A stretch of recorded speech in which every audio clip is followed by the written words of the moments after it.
और एकदम समाधि भाव में आओ। दिन भर से जो भी आकुलता व्याकुलता थी उसको शांत करके फिर पढ़ना शुरू करो। आज गुलाब जी बुरा पढ़ेंगे। प्रीति, हाँ बोलो प्रियंका। आंटी प्रश्न नंबर 873। हाँ बोलो, क्या है उसमें? उसमें वो चमरेंद्र जी समभूमि से 40,000 योजन नीचे रहते हैं, समभूमि कहाँ की मानना? मेरू पर्वत का समभाग, जो अपनी छत है, मेरू अपन छत पर रहते हैं ना, वो मेरू पर्वत का समभाग है। लेकिन अभी ठीक है, सड़क बन गई, सीमेंट लग गया, वो सब है। मेरू पर्वत का एकदम समतल भाग है, वो समभूमि कहलाता है। वहां से 40,000 योजन नीचे रहते हैं। तो मेरू पर्वत तो बहुत ऊंचा है ना, तो अपन उसका अगर समभाग जहाँ से नहीं, वो शुरू हो अपन जहाँ रहते हैं वो मेरू पर्वत की छत के लगभग में आता है क्या? अपन, हाँ लगभग, लेकिन ये ऊंचे हो गए ना। आवाज बहुत धीरे आ रही है, एकदम धीरे आ रही है, स्लो, बहुत स्लो। नहीं सरला जी, ठीक से आ रही है आवाज, ठीक से आ रही है। अच्छा, पता नहीं, मेरे पास तो नहीं आ आप रही है। रिजॉइन कर दीजिए सरला जी। अच्छा ओके। हाँ हाँ बोलिए प्रियंका, आंटी? बोलो। हाँ हाँ आंटी, तो वो जो मेरू पर्वत है वो तो बहुत, मतलब 1,00,000 योजन कुछ लंबा है ना? 1,00,000 योजन का है। 1,000 योजन ये जमीन में है। हाँ, कोई भी 1,000 पर्वत होगा तो जमीन में होगा। मेरा हाथ आ रहा है ना, दिख रहा है। फिर हाँ, ये हाँ, 1,00,000 योजन, ये जो ब्लू पॉइंट है, ये इसका समतल भाग है। जमीन के ऊपर ये ब्लू पॉइंट है, हाँ। तो ये समतल भाग है। यहाँ से 40,000 योजन नीचे रहते हैं। दिख रहा है ना? हाँ दिख रहा है आंटी। और आंटी वो जो पूरे लोक में जो तिरछा लोक 980 योजन का है? 900 नहीं, 1,800 योजन का है। हाँ, 900 1800 योजन योजन। समभाव से ऊपर है, समभाग से, और 900 योजन नीचे है। तो जो ज्योतिष देवता रहते हैं वो मतलब कहाँ से कैसे गणना करना उनकी? वो ये समभूमि से, मेरू पर्वत की जो समभूमि है, वहां से 790 ऊपर शुरू हो रहा है। 110 योजन के क्षेत्र में है ज्योतिष, चांद सूर्य ग्रह नक्षत्र तारा। तो ये जैसे अपने यहाँ से इसकी गणना कैसे होगी? वैसे ही होगी, बस अपन समभूमि पर है। थोड़ा बहुत गौण कर दो, वो रोड वोड जो बनी है, मकान बने, उसको छोड़ दो, भूमि भरी गई है। बाकी हाँ, मान लो ये मेरू पर्वत का समभाग है, ये ब्लू पॉइंट, ये मेरा हाँ, ब्लू ढक्कन आ रहा है ना मेरा हाथ से ऊपर, ये हाँ, 790 योजन हो गया। टोटल 900 योजन है तिरछा लोग यहाँ समभूमि से। इसके हाँ। नीचे भी 900 योजन है, वो जमीन के नीचे है। तो ये 790 योजन, जहाँ ब्लू पॉइंट स्टार्ट हो रहा है ढक्कन, वहां खत्म हो रहा है। और ये 110 योजन के क्षेत्र में सभी चांद सूर्य ग्रह नक्षत्र घूम रहे हैं। अच्छा, तो फिर आंटी जब फ्लाइट इतना ऊपर जाती है तो भी तो कुछ भी तो नहीं दिखता है। तो फ्लाइट कितनी जाती है? फ्लाइट तो जाती नहीं होगी 2-5 योजन भी। कितने हजार फीट जाती है? 30-40 हजार 36,000 फीट फीट तो जाती है, 36,000 फीट जाती है। 36,000 फीट में कितने योजन होंगे? 790 योजन नहीं होंगे। शाश्वत प्रमाण अंगुल से 790 योजन है। क्योंकि फ्लाइट उतनी ऊंची नहीं जाती है, बहुत नीचे जाती है। इससे कैलकुलेट करेंगे ना, अगर उसको आत्म अंगुल से, प्रमाण अंगुल से निकाल लेंगे तो बहुत नीचे है, वो जो बहुत ज्यादा ही नीचे चार है। कोस का 1 योजन होता है ना, 4 हाँ, कोस का 1 योजन, वो प्रमाण अंगुल से 4 कोस का 1 योजन होता है। तो तो 4 उसी से कोस, अपने को 790 योजन करना है ना। हाँ 790 योजन करना, कैलकुलेट करके हम लोग को बता देना कितना होता है। तो बहुत डाउट है। नहीं, उतनी ऊपर नहीं जाती है 790 योजन। ठीक ठीक है। है। हाँ और बोलिए। भाभी जी प्रणाम। हाँ बोलो विनीता। भाभी जी, जो ये क्वेश्चन नंबर है 996, तो ये मैं उस दिन मैंने परसों जो कराए थे वो तो दिमाग से निकल ही रहा था, नहीं समझ वो में आ पूरा रहा था। दिख नहीं रहा था। श्वेता तुम हो ना, आज ठीक से दिखाना, सबको दिख भी नहीं रहा था बोर्ड। भाभी जी फिर है ना, श्वेता मैं ने लिखा है ना प्रीति? हाँ मैम, श्वेता जी है। हाँ श्वेता, उस दिन है ना बोर्ड सबको नहीं दिख रहा था। आंटी उसमें अगर किसी ने पिन वीडियो कर रखा है तो उनको अपनी सेटिंग हटानी पड़ेगी। अदरवाइज मेरे बोर्ड पे जो बोलता है सबके फोटोज दिखते हैं। उनकी अगर खुद ने हाँ पर्सनल सेटिंग करी है तो वो उनको खुद को हटानी पड़ेगी। श्वेता जी का क्लियर था मैम। पता नहीं, कुछ ने कहा हमारे पास बोर्ड हो सकता नहीं, है। उन्होंने क्या किया होगा आंटी, उनके पास में बुक है ना, तो वो आपके फोटो पे डबल टैप कर देते होंगे कि आप ही दिखे बराबर। वो डबल टैप उनको हटाना पड़ेगा ऐसा। अच्छा अच्छा, ठीक है, थोड़ी देर बाद वापस दिखा देना ना। हाँ। वो सभी प्रश्न दोबारा। हाँ, एक बार बोलो विनीता। नहीं भाभी जी, वो मैं बोल रही हूँ, वो बताया था ना उस दिन, तो हाँ उस दिन तो नहीं समझ में आ रहा था, मतलब ऐसे आधा समझ में आ रहा था, आधा नहीं। फिर वापस मैं रिकॉर्डिंग सुनी ना, तो वो पूरा हाँ बोर्ड में आ रहा था, और पूरी बोर्ड की वो जो आ रहा था, मैंने रिकॉर्डिंग से पूरा नोट करके समझने की कोशिश की, तो हाँ समझ में आ गया, मतलब काफी समझ में आ गया, काफी क्या, अच्छा शायद पूरा समझ में आ गया। तो इसीलिए अच्छा मैं बोल रही हूँ कि रिकॉर्डिंग सबको, आपकी रिकॉर्डिंग बराबर आ जाती है भाभी जी, तो सारी रिकॉर्डिंग अगर हम लोग दोबारा सुने ना, तो बहुत कुछ जो डाउट होता है वो क्लियर हो जाएगा, और जो मेन पॉइंट्स होते हैं वापस नोट कर लेना भाभी जी, बहुत बेनिफिट मिल रहा है, बहुत समझ में आ रहा है। इसलिए मैं बोल रही हूँ कि रिकॉर्डिंग सब सुने, और उस दिन क्लियर आ रहा था, पूरा बोर्ड क्लियर आ रहा था। मैं तो पूरा अच्छा वो क्वेश्चन उस दिन नहीं समझ में आ रहा था ना, तो मैं पूरा नोट करके समझी, पूरी ड्राइंगे बना के नोट करके, तो उस एक क्वेश्चन के 4-5 पेज भर गए, और फिर मेरे को समझ में आ गया, क्लियर समझ में आ गया। इसलिए रिकॉर्डिंग का मैं बता रही हूँ, सब जन सुने ना, बहुत फायदा होगा। सबके रिकॉर्डिंग आ रही है क्या? खोलते हैं क्या? कोई पूछो प्रीति, कोई को प्रॉब्लम आ रही है क्या रिकॉर्डिंग खोलने में? जैसे मुझे आज किसी ने कहा, आज यहाँ मुमुक्षु भाई आया हुआ है, भर यौवनावस्था में दीक्षा ले रहा है, इतना भौतिक ऐश्वर्य छोड़कर, फारबिसगंज का है, तो उनका अभिनंदन था।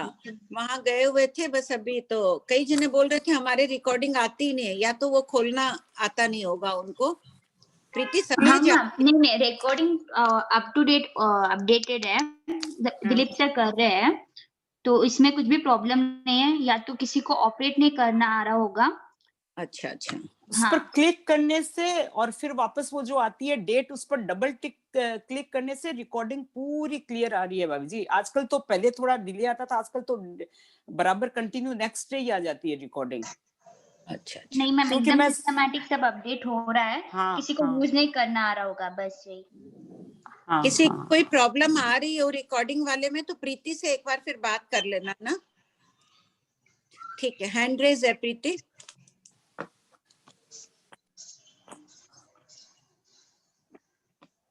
ज्योति जी, आप प्लीज नाम बोल दीजिए तो ज्यादा क्लियर रहेगा। हेलो। हाँ बोलिए। हेलो हाँ आंटी जी। बोलिए। हाँ विमला भाई आज मैं बोलो, बोलिए। आज वो गुलाब जी का आया हुआ है। हाँ, गुलाब जी पढ़ रहे हैं ना? आप वो कौन पढ़ बोल रहे रहे हैं। हैं? आपका नाम लिख देते हैं प्रीति। नाम हाँ मेरा तो विमला है, मैं वो सोमवार को पढ़ी थी। नहीं, आप सोमवार पढ़ लिए ना, अब दूसरों के भी नाम आए हुए हैं। अभी गुलाब जी है, और नेक्स्ट वेडनेसडे में कांताबाई का आया हुआ है नाम। ठीक है, ठीक है थैंक यू कमला आंटी। जी। कमला जी अनम्यूट नहीं कर पा रहे हैं। ठीक है। भाभी जी, मेरा मैं क्वेश्चन, वो मैं खाली रिकॉर्डिंग का बता दी, मेरे को एक क्वेश्चन है, ये हाँ जो बोलो। 992। हाँ क्या है? हाँ बोलिए।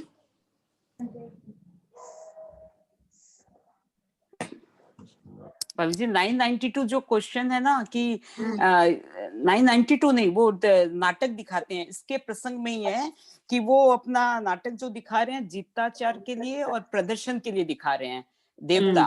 तो मैं मेरे ये क्वेश्चन उठा कि जैसे अपने गुरुदेव वगैरह हैं और हैं, तो वहां तो निषेध होता है ये सब दिखाना, तो फिर वहां जब भगवान के सामने दिखाना अलाउड है, तो अपने यहाँ तो फिर ये सब नहीं होता है, तो इसका कारण पूछना चाह रही हूँ, क्या ये कारण है? मनुष्यों का जीताचार नहीं है, देवता दिखाते हैं।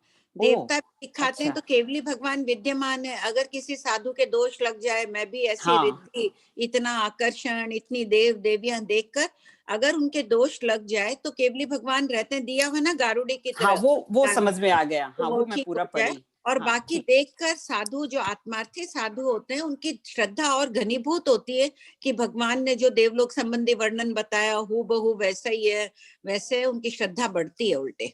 हाँ ठीक है, वो अब ठीक है, वो देवों का जीताचार है, ये मनुष्यों को नहीं है, राइट। अब समझ में आ गया, ठीक है बाबू जी। जीताचार किसको बोलते हैं? जीताचार उनका जीताचार आचार, मतलब? कर्तव्य है। उनकी जब इच्छा होती है, वो अपनी श्रद्धा भक्ति प्रकट करते हैं, वो उस ढंग का उनका कर्तव्य समझा जा सकता है। वो देवता का कर्तव्य था, देवता लोगों का?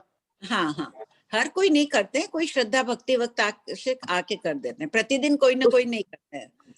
कभी जैसे साधु का जीताचार मतलब साधु का कर्तव्य, जीताचार वर्ड का मतलब पूछ रहे हैं। और जीताचार वर्ड का ही मतलब बोल रही हूँ ना कि हाँ, हाँ, उनका हाँ। कर्तव्य होता है, उनका आचार, उनका क्या बोलना चाहिए, कर्तव्य में समझ जाइए। हाँ, हाँ। ठीक। हेलो। हाँ बोलिए। हेलो। तो जैसे अभी मंदिर में ये सब होते हैं अपने नाच, ये गाने वगैरह जो अपने जैन मंदिर में होते हैं, तो वहां पे मारसा वगैरह रहते हैं, तो क्या उनको ये सब देखने में दोष थोड़ी लगता है फिर? अब वो अपनी अपनी मरासा की धारणा है, इस विषय में अपने कुछ नहीं। ठीक है। हाँ जीताचार का हाँ, पूजा जैन ने भेजा है, व्यवहार है उनका, व्यवहार हाँ, हाँ, शब्द है, कर्तव्य नहीं, व्यवहार। हाँ हाँ हाँ हाँ, ठीक है ठीक है। बोलिए संजू जी।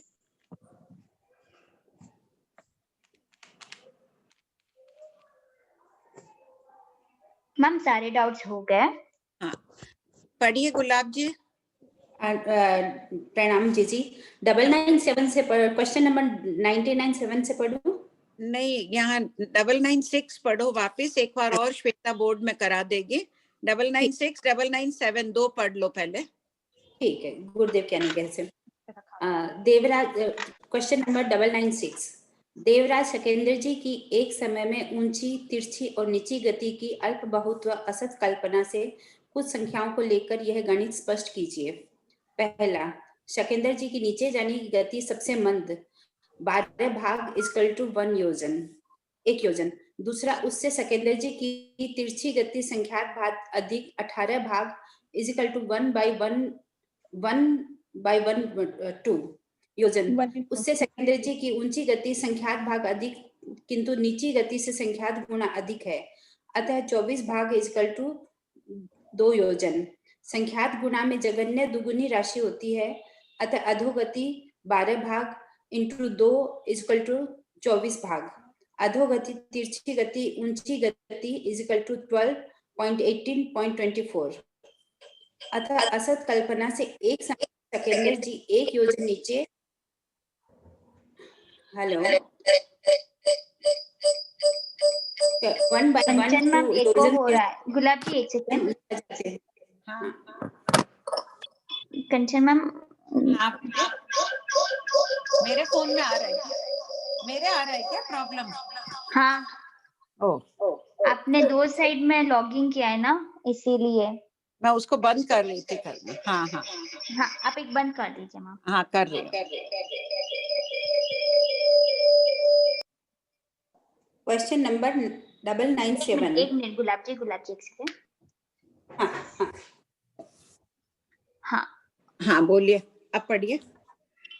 देखिए इस क्वेश्चन गणित को नंबर पढ़ते वक्त बहुत अहोभाव पूर्वक पढ़िए कि शास्त्रकारों को देखिए, जितनी विशेषाधिक है, संख्यात गुणा है, कहीं भी इसका गणित में हेर फेर नहीं आएगा। नीचे जो पीछे 4-5 प्रश्न गणित के किए थे सब कोई घर में वापिस किए पेपर पेन लेके? 2-5 जने तो यस भेज दीजिए। कौन कौन किए थे? मेरे को दिख रहे हैं तारा जी, जयश्री जी और मंजू जी सिंघवे। आप लोग किए? करिएगा, बहुत अच्छा लगेगा। भगवान की वाणी है, ऐसे कैसे लिख कर कि अपने केवल ज्ञान में देखिए कितना अच्छा बता रहे हैं वो उनके गणित आदि का। हाँ पढ़िए गुलाब जी। प्रश्न 997। वज्र की एक समय में ऊंची, तिरछी और नीची गति की अल्प बहुत व असत संख्या में लिखिए। उत्तर पहला, वज्र की नीचे जाने की गति सबसे मंद 8 भाग इक्वल टू 3/4 योजन। दूसरा, उससे वज्र की तिरछी गति विशेषाधिक 2 भाग अधिक 10 भाग इक्वल टू 1 योजन। तीसरा, उससे वज्र की ऊंची गति विशेषाधिक 2 भाग अधिक, क्योंकि शकेंद्र जी की ऊंची गति 24 से वज्र की ऊंची गति आधी 1/2 है, अतः 12 भाग इक्वल टू 1 योजन। देवराज, प्रश्न 998। देवराज चमरेंद्र जी की ऊंची, तिरछी और नीची गति की अल्प बहुत व असत संख्या में लिखिए। नहीं एक बार अब उत्तर बता। पहला, श्वेता बोर्ड, एक मिनट गुलाब जी, श्वेता बोर्ड में कराओ।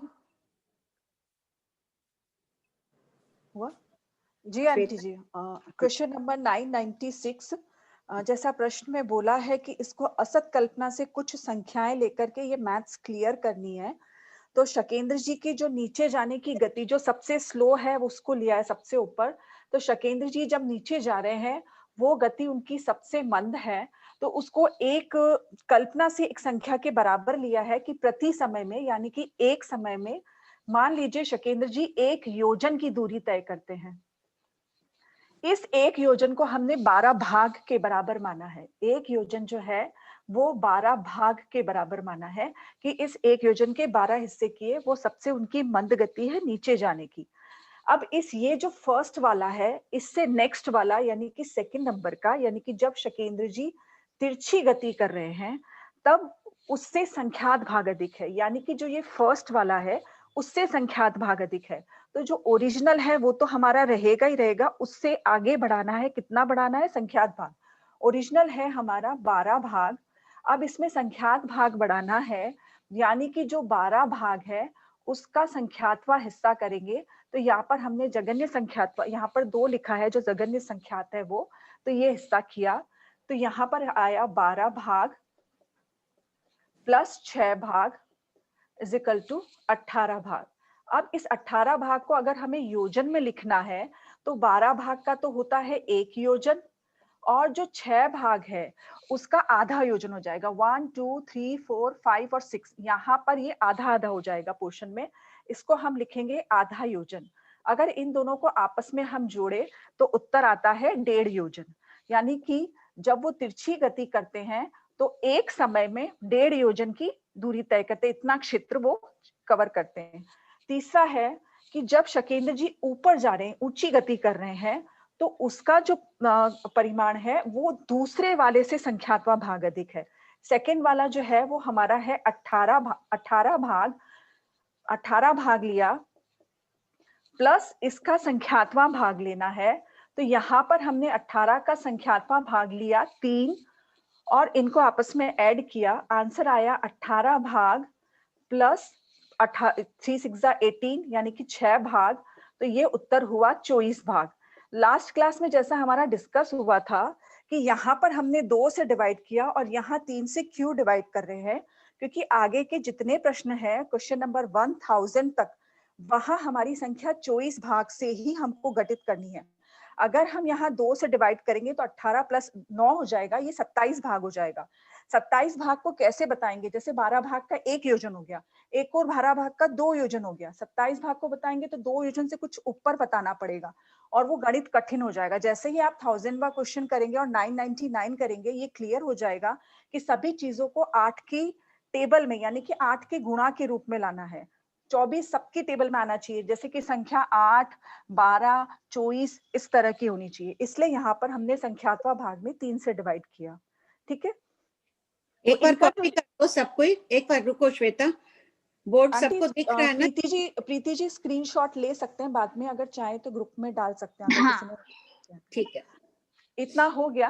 अब देखिए इसका जब रेशियो आया, हाँ, अब इसका जो रेशियो आया है, रेशियो कैसे आया है, ये है नीचे वाली गति, रेशियो को बोलते हैं अनुपात, यानी कि किसके तुलना में कौन सा कम या ज्यादा। ये वाला है तिरछी गति का और ये वाला है ऊपर वाली गति का। रेशियो आया, यहाँ पर आया, फर्स्ट वाला जो है वो हमने लिया था 12 भाग, सेकंड वाला लिया था ये 18 भाग, और ये जो थर्ड वाला था ये आया 24 भाग। ये इसका रेशियो हो गया। नीचे नोट में लिखा है कि ऊंचे और नीचे जाने की संख्याओं का मध्य बिंदु लेकर के तिरछी गति की संख्या निकलती है। यानी कि ये जो 12 है और इस 24, इसको 12 प्लस 24 इनको हम जोड़ें और 2 से डिवाइड करें तो 36/2 इज इक्वल टू 18 आती है। एक पॉइंट और निकलता है कि जो थर्ड वाला है, यानी कि जब शकेंद्र महाराज ऊर्ध्व गति कर रहे हैं, वो नीची गति से संख्यात गुनी है। यहाँ पर है 12 भाग, 12 भाग से 24 भाग संख्यात गुनी है। दूसरे के करते, यानी कि जब तिरछी गति कर रहे हैं उससे ऊर्ध्व गति संख्यात भाग अधिक है, लेकिन जो नीची गति कर रहे हैं उससे ऊर्ध्व गति संख्यात गुणा अधिक है। किसी को कुछ प्रश्न? आंटी जी बराबर है, नहीं तो आप थोड़ा और खुलासा कर दीजिए। नहीं एकदम ठीक है। किसी को कोई डाउट है तो हैंड रेस कर दीजिए ना। ये एक अच्छी तरह समझ लीजिए, शक्रेंद्र जी कौन है? पहले देवलोक के इंद्र। सारा वर्णन पहले का पढ़ के आए हैं ना, सब कोई पुराना पढ़ के आए, तो उनकी गति बता रहे हैं यहाँ पर शास्त्रकार की क्या स्पीड थे। अब आगे वज्र के, जो उन्होंने वज्र फेंका था चमरेंद्र जी के ऊपर मारने के लिए, उसकी गति बता रहे हैं। उसकी बता दो। हैंड रेज हाँ, है hand आंटी raise। की क्लियर कर हाँ, दो। रुको रुको रुको। हाँ अच्छा। बोलिए तारा जी, अनम्यूट करिए आप अपने आप को। ऊर्ध्व गति क्या हुई? ऊर्ध्व गति हुई जैसे ऊपर जाते हैं, शक्रेंद्र जी ऊपर भी जाते हैं, नीचे भी आते हैं, तिरछा भी जाते हैं। तो अगर वो ऊपर जाते हैं तब तो उनकी स्पीड बढ़ जाती है, नीचे आते हैं तो उनकी स्पीड कम होती है, तिरछा जाते हैं तो मध्य की स्पीड होती है। हाँ। तो 12, 24 और मैंने वो 18। 12, 18, 24 वो मध्य भाग बैठ। 1 योजन, 1.5 योजन और 2 योजन। ऊपर नीचे आएंगे तो एक समय में 1 योजन ही आ रहे हैं। देखो नीचे आ रहे हैं तो बीच में तिरछे जाते हैं तो 1.5 योजन होता है। नीचे आ रहे हैं, ऊपर जा रहे हैं तो 2 योजन चले जाते हैं। ठीक। हाँ, इसको, और ये जो 24 भाग है इसको करेंगे हम 12 भाग प्लस 12 भाग, तो ये हो गया 1 योजन, ये हो गया 1 योजन, दोनों को मिला के हो गया 2 योजन। तो पहले से ऊंची नीची गति से ये दुगना हो गया ना, दुगने को भी संख्यात गुणा कहते हैं। जैसे 2 गुना, 3 गुना, 50 गुना होता है तो ये संख्यात गुणा कहा जाता है। ये एकदम आगे ना, शक्रेंद्र जी को नीचे आने में टाइम लगती है, ऊपर जाने में जल्दी। अपन नीचे जल्दी जल्दी उतरेंगे, ऊपर धीरे धीरे चढ़ेंगे। अब इसी प्रकार वज्र की बता रहे हैं, फिर चमरेंद्र जी की बताएंगे। हाँ बोलो नम्रता जी। हाँ बोलिए आंटी। वो नीचे जो उनकी गति होती है वो उनकी शक्ति नहीं होती इतनी, इसलिए मंद आते हैं, या रहती लेकिन वो नीचे मंद आते हैं, ऐसा? शक्ति बस उनका स्वभाव ही, उनकी गति का वैसे ही है। नीचे उनको टाइम लगती है आने में, ऊपर जाने में गति तीव्र रहती है। अच्छा ठीक और है। चमरेंद्र जी है, उनका उल्टा होगा, उनका नीचे आने में तीव्र रहेगा। अभी आगे और वर्णन आ ही रहा है ना। ठीक है आंटी। ठीक। हाँ कराओ श्वेता, नेक्स्ट क्वेश्चन।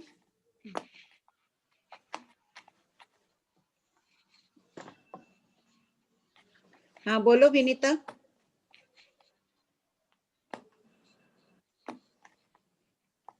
बोलो प्रीति।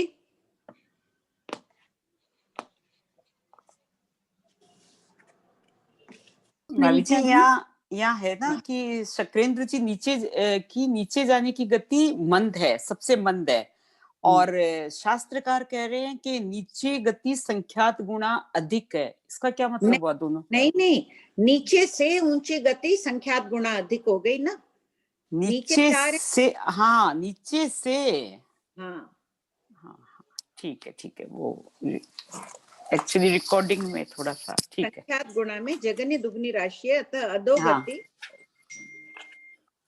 ठीक है, समझ में आ गया बात जी। हाँ बताओ श्वेता जी। हाँ, जैसे कि हमने फर्स्ट में शकेंद्र महाराज जी के प्रश्न में हमने अजम्पशन किया था कि एक समय में 1 योजन तय करते हैं और उसको 12 भाग के बराबर किया। ये वाला लेफ्ट हैंड साइड है, ये वाला राइट हैंड साइड है। दोनों साइड को हम 3/4 से गुणा करते हैं। किससे? 3/4 से गुणा करते हैं दोनों साइड को। इसको भी 3/4 से गुणा किया 12 भाग को, और 1 योजन को भी हमने 3/4 से गुणा किया। यहाँ की साइड में, राइट हैंड साइड में, तो ये क्या बन गया? 3/4 योजन, यानी कि पौना योजन। ठीक है। अब इधर की साइड क्या होगा? 4 4 3 12 कटा, 3 3 हो गया 9 भाग। ठीक है। अब यहाँ थोकड़े में बताया है कि जब वज्र नीचे आता है तो उसकी गति होती है देशोन 3/4 योजन। जब इसको देशोन 3/4 किया, देखिए 3/4 योजन 9 भाग के बराबर है। जब इसको देशोन किया, यानी कि कुछ कम किया, तो इसको भी कम करना पड़ेगा। इसको हमने किया 8 भाग। देशोन में 7 भाग भी होता है, लेकिन जैसे हमने बताया हमारी गणना इजी रहे इसके लिए हम 8 भाग और 12 भाग, 24 भाग इसी तरह से ले रहे हैं। और इसके अलावा लास्ट जब हम थर्ड वाला पॉइंट करेंगे तब भी समझ में आ जाएगा इस क्वेश्चन का कि 8 भाग यहाँ क्यों रखा। ठीक है। ये 8 भाग हो गया देशोन 3/4 योजन के। जब वो नीची गति कर रहे हैं तो वो इतना क्षेत्र तय करते हैं एक समय में। सेकेंड नंबर पॉइंट में कि जब वो तिरछी गति करता है, वज्र जो है वो तिरछी गति कर रहा है, तो वो फर्स्ट वाले से, यानी कि जब नीचे जा रहा है उससे विशेषाधिक है। विशेषाधिक यानी कि कुछ अधिक, 1 से लेकर के कुछ अधिक। तो 8 से आगे 9 भी हो सकता है, 10 भी हो सकता है और 11 भी हो सकता है, लेकिन 12 नहीं लेना है। होने में ये 15 तक हो सकता है, लेकिन 12 नहीं लेना है। वो भी हम बाद में क्लियर करेंगे। तो यहाँ पर कुछ अधिक में उसको लिया 10 भाग, एक सिमेट्री रहेगी तो 10 भाग लिया। 10 भाग कितना हुआ, अगर देखें तो ये पूरा 12 भाग है, 10 भाग यहाँ पे फिनिश होता है, तो एक योजन में देशोन हो गया। ठीक है, तो इस 10 भाग को हमने लिखा देशोन एक योजन, यानी कि एक योजन में कुछ कम। जब थर्ड नंबर वाला करा तो थर्ड नंबर वाला इससे विशेषाधिक है, यानी कि कुछ अधिक है, तो वो तिरछी ऊपर वाली गति का है, ऊर्ध्व गति का है, कि जब वज्र ऊर्ध्व गति कर रहा है तो क्या उसका रेशियो बैठता है, तो सेकंड वाला यानी कि तिरछी गति से वो विशेषाधिक है, यानी कि 10 भाग से कुछ ज्यादा है। तो यहाँ पर भी हमने लिया 12 भाग, और ये 12 भाग हो गए एक योजन के बराबर, जो हमने अजम्पशन किया था। अब इस 12 के पीछे क्या है कि वज्र की जो क्लास ऊंची चल रहा है, गति है, पर रख रही हूँ, बाद में बात करना। हाँ, वज्र की जो गति होती है, वज्र जब ऊर्ध्व गति करता है, जब वज्र ऊर्ध्व गति करता है और शकेंद्र जी ऊर्ध्व गति करते हैं, तो वज्र की जो गति होती है वो शकेंद्र जी की गति से हमेशा आधी होती है। अगर शकेंद्र जी 12 भाग चले तो वज्र जो है वो 6 भाग होगा। अगर शकेंद्र जी 24 भाग चल रहे हैं तो यहाँ पर वज्र जो है वो 12 भाग चलेगा, ये फिक्स है। तो जब शकेंद्र जी की हम ऊर्ध्व गति बताए थे तो वहां हम लिखे थे 24 भाग। जब वो 24 भाग है तो वज्र जब ऊपर जाएगा तो वो 12 भाग ही जाएगा। ठीक है, और एक योजन ही जाएगा। हाँ, वो 2 योजन गए थे, ये एक योजन जाएगा। हाँ हाँ, 8, और एक और चीज जो तिरछी बीच वाली गति है वो हो गई 8 + 12 = 2, यानी कि 10 हो गई। तो एक तरह की सिमेट्री होगी। मैंने बोला ना आप 9 भी ले सकते हैं, लेकिन वो सिमेट्री नहीं रहेगी, एक भाग इधर हो जाएगा, 3 भाग इधर हो जाएगा, वो डिफरेंस गड़बड़ हो जाएगा। इसलिए बेस्ट यही है कि यहाँ पर 8, यहाँ पर 10 और ये 12 भाग, और ये इसको ऐड करने से ये आ गया। अगर आंटी जी इसका भी रेशियो लिखा दूं, मेरे ठीक रहेगा? आपने नहीं लिखा है पर वो गणित में सबसे इजी रहेगा। अगर इसका रेशियो देखें तो इसका रेशियो हो जाएगा 8:10:12। अगर योजन में देखना है तो ये पौन योजन है, ये है देशोन योजन, और ये है एक योजन। ये डिफरेंस आंटी जी आप समझा दीजिए। आप देखो, वज्र नीचे जाने की गति सबसे मंद बताई है, कितनी बताई है? उसमें 8, ये रहा रेशियो, 8 भाग जा रहे हैं। इसको पौन योजन भी कहा जा सकता है, एक समय में 3/4 योजन जा रहा है। और शक्रेंद्र जब तिरछी गति नहीं, वज्र जब तिरछी गति करता है तो उसकी ऊंची गति से कम हो जाती है। 8 भाग किसकी है? 8 भाग तो ऊंची गति है, नीचे जाने की 8 भाग गति है, और तिरछे जाने की उनकी 10 भाग गति है। तो 10 भाग में कितना जाएंगे एक समय में? देशों एक योजन जा रहा है। और वज्र की भी देखो ऊंची जाने की, देवलोक का वज्र है ये, तो ये भी ऊंचा फेंका जाता है, तो ये ऊंचा जल्दी शीघ्रता से जा रहा है, इसका 12 भाग हो गया, तो 1 योजन चला जाता है एक समय में। शक्रेंद्र महाराज का वज्र है, ये उनका शस्त्र है, जब उनको किसी को दंड देना रहता है तो उस पर फेंकते हैं। ऊपर कोई हो तो वो ऊपर भी फेंक देते हैं, तो गाइडेड मिसाइल्स की तरह होते हैं, वो ऊपर भी गति कर लेते हैं। 1 योजन एक समय में चले जाते हैं। और शक्रेंद्र जी का इनसे कितना है याद है किसी को? कोई बोलेंगे सामने? और कौन है? कोई भी अनम्यूट करके बोलिए। शक्रेंद्र जी की और वज्र के दोनों की एक साथ बोलिए। कौन जवाब दे रहा है? हैंड रेस करिए कोई एक जन तो। देखिए श्वेता जी पूरा एक्सप्लेन कर रहे हैं अच्छी तरह से। सुमन बोलो। हाँ, 2 नाम आ गए, बोलो। प्रीति अनम्यूट करो। हाँ भाभी जी, शक्रेंद्र जी नीचे आएंगे तो 1 योजन, तिरछे जाएंगे तो वो नीचे आएंगे तो 1 योजन। उनका फेंके गए वज्र को नीचे आने में एक समय में कितना जाएगा? वो 1 योजन आएगा, नहीं, पौन योजन आएगा। और कोई बोलो, फास्ट बोलो, बहुत नाम आ गए, बहुत जल्दी जल्दी बोलिए। हाँ बोलिए, हाँ बोलिए, जल्दी जल्दी बोलिए। हाँ, वो नीचे जाएंगे और उसके ऊपर जाने की गति ज्यादा होगी शकेंद्र जी की। नीचे जाएंगे तो उनका आपने 12 योजन किया और वो बीच में 18 और ऊपर 24, तो उसका रेशियो निकलेगा 8, 12 और 24। ठीक है। और वज्र का? ये इनका वज्र का हो गया वो 8 भाग देशों 3/4 योजन, वो 10 भाग और 12 भाग, तो उसमें 8 + 10 = 10। ठीक है। ऐसे हो ही गया सबका? एक दो और हैंड रेज बहुत आए, एक दो और जल्दी बोलना चाह रहे हैं तो बोल दीजिए। जय जिनेंद्र। हाँ जय जिनेंद्र। उसका होगा 12 योजन, फिर 18 योजन और 24 योजन। नहीं 12 योजन, एक योजन में बोलो, 12 तो भाग किए गए हैं। 12 भाग का 1 योजन और 18 भाग का 1.5 योजन और 24 भाग का 2 योजन। और वज्र का निकालेंगे तो 3/4 योजन और फिर हो जाएगा देशोन 3/4 योजन और फिर 1 योजन। इसका रेशो निकलेगा 8 योजन, देशोन 1 योजन, 10 और फिर 12।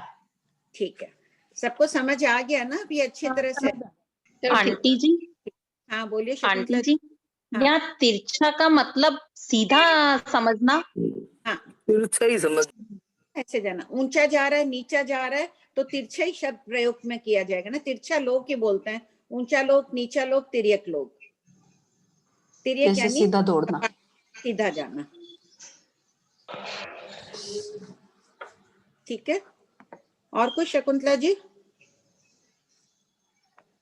हाँ बोलिए। नहीं, कितने समय में जा रहा है ये? एक समय में बोले आप?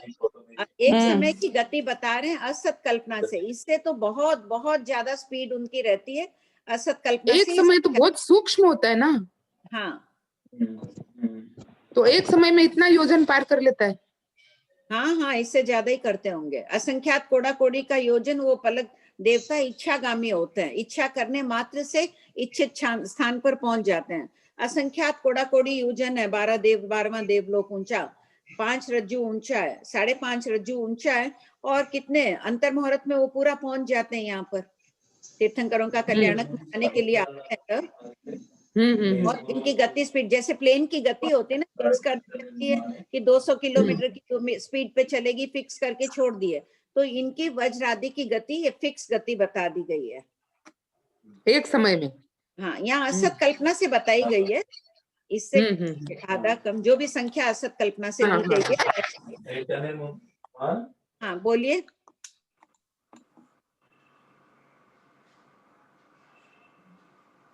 बोलिए कुसुम भाई, सुमन भाई। म्यूट अनम्यूट नहीं हो रहा। श्वेता नेक्स्ट क्वेश्चन करा दो। भाभी जी हाँ बोलिए। ये 3/4 कहाँ से लिया? सबसे पहले 3/4 into 12। बोलो श्वेता। हाँ, ये हमने पहले ये असत कल्पना से माना था ना कि 1 योजन के 12 भाग किए बराबर। अब हमको 3/4 लाना है ना, तो हमने यहाँ पर इक्वल टू लिखा है, इसके दोनों साइड्स को हमने 3/4 से गुणा कर लिया। जैसे कि 2 3/4 क्यों लाना है हमको? क्योंकि पौना योजन बताया ना थोकड़े में, इसके लिए। अच्छा, कम होती है उसके लिए थोकड़े में बताया है, इसके लिए ये असत कल्पना गणित बताई है इसके लिए। हाँ हाँ, 2 भाग अधिक इसके है ना। क्या बताइए, वो थोकड़े में वज्र के नीचे जाने की गति सबसे मंद है, उसको 8 भाग ले लिया गया, और तिरछी गति को विशेष अधिक बताया तो 2 भाग अधिक कर दिए, 10 भाग हो गए उसके। तो 10 भाग इज इक्वल टू, नहीं सॉरी, 8 भाग को कर दिया है पौन योजन जितना। 8 भाग जाएंगे ना तो पौन योजन हो जाएगा, इसलिए 3/4। 12 भाग जाएंगे तो 1 योजन हो रहा है, तो 8 भाग में पौन योजन हुआ। ये हमने गणना करी कि 8 भाग में कितने योजन होते हैं, वो गणना बताइए। मतलब मैंने खुलासा किया, आंटी ने सीधा लिखा है, मैंने इतना सा खुलासा किया, कुछ गलती हुई तो क्षमा चाहती हूँ। नहीं, बस ये 3/4 कहाँ से लिए वो समझ नहीं आ रहा था। थोड़ा हुआ क्लियर आपका? वापस नहीं श्वेता, ऐसे बता दो, जो 12 भाग किए हैं ना तुमने, ये 12 भाग में 8 भाग में तो कर दिया है कितना? हाँ, एक 1 2 3 4 5 6 7 8 9 10 11 और ये 12। यहाँ पर देखे तो ये आधा है और ये आधा हो गया, ठीक है। अब इस आधे में भी 8 है, आधे से ऊपर है, यानी कि यहाँ पर आ रहा है 8 भाग। तो कितना हुआ? पौना अगर करे तो 9 भाग पे पौना होता है, ठीक है, 9 होता है। जब हम घड़ी में टाइम देखते हैं तो कितना बजा, 9 पे आते ही बोलते हैं 9:45 या पौना बज गया।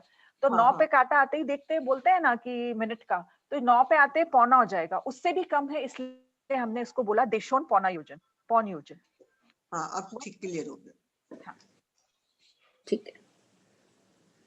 हाँ बोलो विनीता, हो गया सबका ये क्लियर? बोलो विनीता।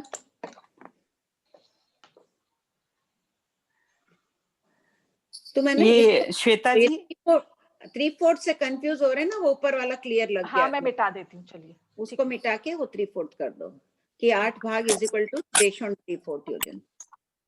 श्वेता जी, आपने ये बताया ना कि शक्रेंद्र जी की जो गति होती है नीचे आने की या जो भी ऊपर या मध्य आने की, उनसे हाफ होगी वज्र की गति, तो यहाँ वो हाफ तो नहीं हो रहा है। नहीं, ऊर्ध्व वाली ही होती है, सिर्फ अच्छा, ऊर्ध्व वाली जो होती है वो उसकी हाफ होती है। अच्छा, बाकी सब तो अच्छा। विशेषाधिक है ना एक दूसरे से। हाँ, वही मैं क्या देख रही हूँ, यहाँ लिखा हुआ वो है, और मैं अभी नहीं, बताया ना। सिर्फ इसी का बताया मैंने। अच्छा, ये किया अच्छा, ना, ये अच्छा। जैसे हाँ, कि ये ठीक। वज्र है ऊपर जा रहा है, शकेंद्र जी ऊपर जा रहे हैं। अगर वज्र हाँ। 6 भाग गया तो शकेंद्र जी 12 भाग, ये 12 भाग गए तो ये 24 भाग। तो ठीक है, ये खाली ऊर्ध्व गति के अपेक्षा हाँ, ये आधा जा रहा है, बाकी ठीक है, ये जो लिखा हुआ है वो ठीक है। हाँ, क्लियर। हेलो। हाँ, हेलो। बोलिए। हाँ, बोलिए। सर, जय जिनेंद्र। ये अब मेरे को फोटो चाहिए वापस, अब बराबर नहीं आ रहा समझ में, तो आप दीप्ति भेज देना ना। हाँ हाँ, मैं स्क्रीनशॉट शेयर कर दूंगी। हाँ, ये इसका स्क्रीनशॉट भेजना प्लीज। ज्योति जी, ये वाला स्क्रीनशॉट ले लेना। अगर किसी को 3/4 वाला कंफ्यूजन हो रहा है तो वो पिक मत फॉरवर्ड करिएगा, ये वाला कर दीजिए। नहीं, दोनों दोनों दोनों फॉरवर्ड करना प्लीज। हाँ हाँ, ओके मैम, ओके। हाँ हाँ, बोलिए शकुंतला जी। हाँ, यही बोलना था कि मेरे को समझ में नहीं आ रहा मैम, इसलिए स्क्रीनशॉट चाहिए था इसका, दोनों का। क्या समझ में नहीं आ रहा, वापस कोशिश करना कुछ देर, बिल्कुल घर पे ट्राई करूंगी वापस। ठीक है, ठीक है ना। हाँ, ओके, थैंक यू मैम। करिए, तीसरा कराइए। हैंड रेज है अभी। पहले पढ़ा दीजिए, एक बार रीडिंग कर लें इसकी गुलाब जी से। पढ़िए गुलाब जी, आगे। Question number 998। देखिए, कईयों को अगर इंटरेस्ट नहीं भी आ रहा है गणित में, तो जबरदस्ती इंटरेस्ट पैदा करो। जैसे जबरदस्ती बच्चे को दवाई देते हैं, उसी प्रकार सोच लो कि ये दवाई दी जा रही है, इसको लेना ही है। थोड़ी सी मुसीबत होगी, 5-10 बार लिखेंगे तो आ जाएगा। देवराज चमरेंद्र जी की ऊंची, तिरछी और नीची गति की अल्प बहुत व असत संख्या में लिखिए। उत्तर।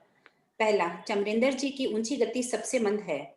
यह वज्र की नीची गति के तुल्य 8 भाग इक्वल टू देशों 3/4 योजन। दूसरा, उससे चमरेंद्र जी की तिरछी गति संख्यात भाग अधिक 15 भाग इक्वल टू 1/4 योजन। तीसरा, उससे चमरेंद्र जी की नीची गति संख्यात भाग अधिक या शक्रेंद्र जी की ऊंची गति के तुल्य है, अतः 24 भाग इक्वल टू 2 योजन।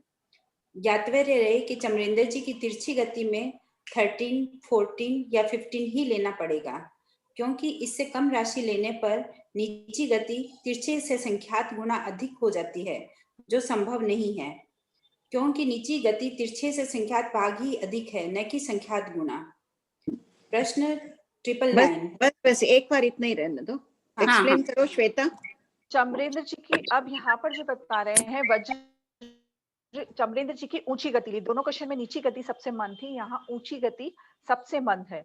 और वो कितनी मंद है? जब वज्र नीचे गति कर रहा था उसके बिल्कुल बराबर है। यानी कि जब वज्र नीचे गति कर रहा था तो वो 8 भाग कर रहा था एक समय में, जो कि होता है देशों पौन योजन, 3/4 योजन।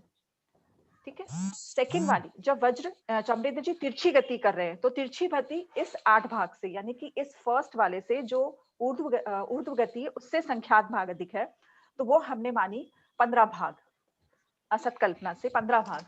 अब यहाँ पर ये जो है 15 भाग 16 भाग माने तो क्या होता है आंटी? पूरा 16 भाग मानते ही नेक्स्ट वाला इससे डबल हो जाएगी। हाँ, वो संख्यात भाग, जैसे आपने 16 भाग लिया तो 16 भाग होता है 8 × 2, तो वो फर्स्ट वाले का संख्यात गुणा हो जाता है। हमको यहाँ सिर्फ संख्यात भाग बताना है, तो हम यहाँ पर इसको 13 ले सकते हैं, 14 ले सकते हैं, 15 ले सकते हैं, 12 नहीं ले सकते। क्यों नहीं ले सकते? जब हम थर्ड करेंगे तब क्लियर करेंगे कि हम 12 क्यों नहीं ले सकते या 11 क्यों नहीं ले सकते, वो हम बाद में क्लियर करेंगे। यहाँ पर 15 भाग को कैसे समझना? 12 भाग प्लस 3 भाग, 12 भाग का हो गया 1 योजन, और 3 भाग यानी कि ये इतना एरिया। अगर इतना एरिया जो है वो 1/4 योजन होता है। कैसे? यहाँ पर हुआ पूरा आधा योजन, 6 भाग तक हुआ आधा योजन, 3 भाग तक आधे का भी आधा योजन, आधे का भी आधा को हम पाव बोलते हैं, 1/4। तो इन दोनों को आपस में मिलाएंगे तो 1 इंटीजर 1/4 योजन, 1 सही 1/4 योजन। अब चमरेंद्र जी जो है वो नीची गति कर रहे हैं, तो नीची गति जो है उनकी सबसे फास्ट होती है और वो इस सेकंड वाले से यानी कि जो तिरछी गति कर रहे हैं उससे संख्यात भाग अधिक होती है। तो ये संख्यात भाग अधिक हमने ली 24 भाग हुई हमारी 2 योजन के बराबर। ऐसे पूरा 12 भाग का 1 योजन, ऐसे 12 भाग का एक और 2 योजन। अब हमने बोला था कि ये 2 योजन किसकी, ये 2 योजन और किसकी गति है? 2 योजन आंटी ऊपर जाते हैं ना। अच्छा शकुंतला जी आपका हैंड रेज है, जवाब दीजिए। ये 2 योजन और किसकी गति आ चुकी है पहले के प्रश्नों में? हेलो, हाँ बोलिए। अभी 12 योजन का 1 योजन किसका अभी है? 12 भाग का 1 योजन। हाँ ये तो हमने 12 भाग का 1 योजन। ये शुरुआत में गणित मानी है ना, अजम्पशन किया है कि एक समय में शकेंद्र महाराज इतना गति करते हैं, 12 भाग 1 योजन। एक समय में 1 योजन का गति करते हैं। उस 1 योजन के 12 हिस्से कर दिए। हाँ, मनीषा टाका का आंसर आ गया है कि ये 2 योजन की गति शक्रेंद्र जी की ऊंची गति है। तो चमरेंद्र जी की नीची गति और शक्रेंद्र जी की ऊंची गति तुल्य हो गई। वो नीचे रहते हैं, उनके नीचे आने की गति शीघ्र है। ठीक है। हाँ, और भी हैंड रेज है प्रीति।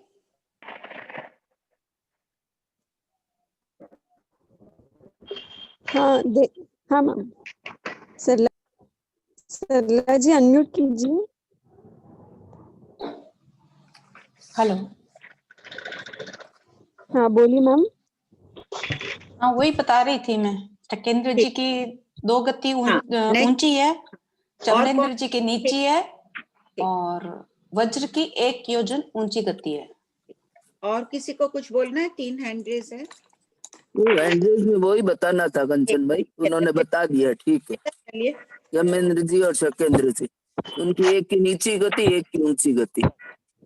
बोलो श्वेता, आगे करा दो, एक बार रिपीट कर दो इसको। हाँ, जैसे कि शुरुआत में माना चमरेंद्र जी जो है ऊपर जाते उनकी गति सबसे कम होती है, तो वज्र की नीची गति के तुल्य होती है। वज्र की नीची गति थी 8 भाग होता है देशों 3/4 पल्योपम। ये पूरा 12 योजन का है। 12 भाग का है, सॉरी। और यहाँ पर 8 आता है, यानी कि 9 पे हमारा पौना भाग होता है, पौना योजन होता है। तो 8 पे कितना होगा? पौना योजन से कुछ कम। तो यहाँ लिखा देशों पौना योजन। फिर उससे संख्यात भाग अधिक है जब चमरेंद्र जी तिरछी गति करते हैं। तो यहाँ हमने लिखा 15 भाग। 15 भाग कैसे हुआ? 12 भाग प्लस 3 भाग। 12 भाग का तो हमने माना 1 योजन, जो शुरुआत में माना था तो 1 योजन लिख दिया, और 3 भाग को माना पाव योजन। कैसे कि यहाँ पर हमारा आधा हो रहा है, आधे का भी आधा कर देंगे, ये 3 भाग आ जाएंगे यहाँ पर। तो वो 1/4 योजन के बराबर हुआ। तो 1 से 1/4 योजन। फिर इसके बाद में जब नीची गति करते हैं तो इससे भी संख्यात भाग अधिक। तो संख्यात भाग अधिक हुआ 24 भाग, वो हो गया 2 योजन के बराबर। जैसे आंटी ने बताया कि हम इसको 16 भाग नहीं लेंगे क्योंकि ये इससे संख्यात भाग अधिक है, संख्यात भाग अधिक है। और अगर 16 भाग लेंगे तो ये इससे संख्यात गुण अधिक हो जाएगा, और वो नहीं होता है। दूसरी एक और चीज, हम इसमें 15 की जगह 13 भी ले सकते हैं, 14 भी ले सकते हैं, 16 नहीं ले सकते, हो गया।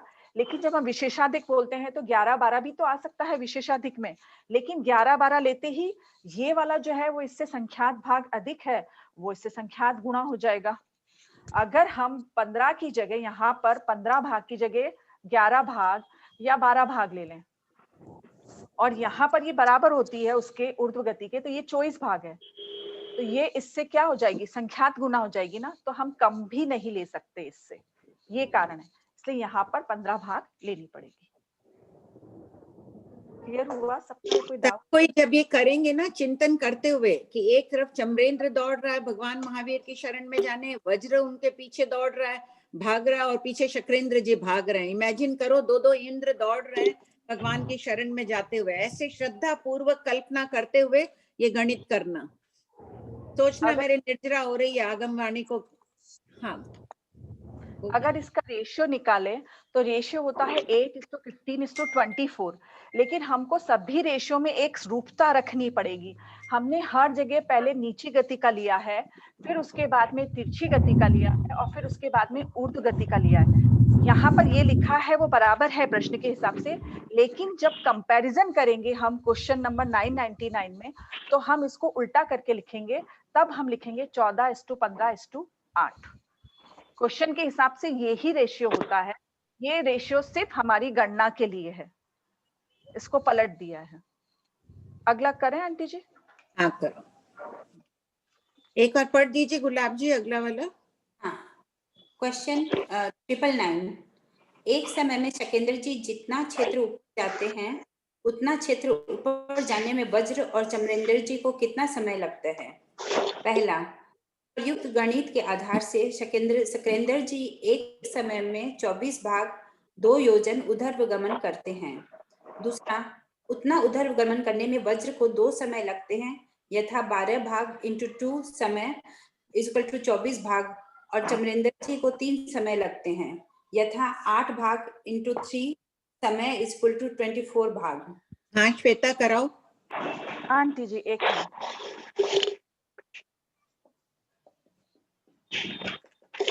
देखिए ये सारे रेशियो लिखे।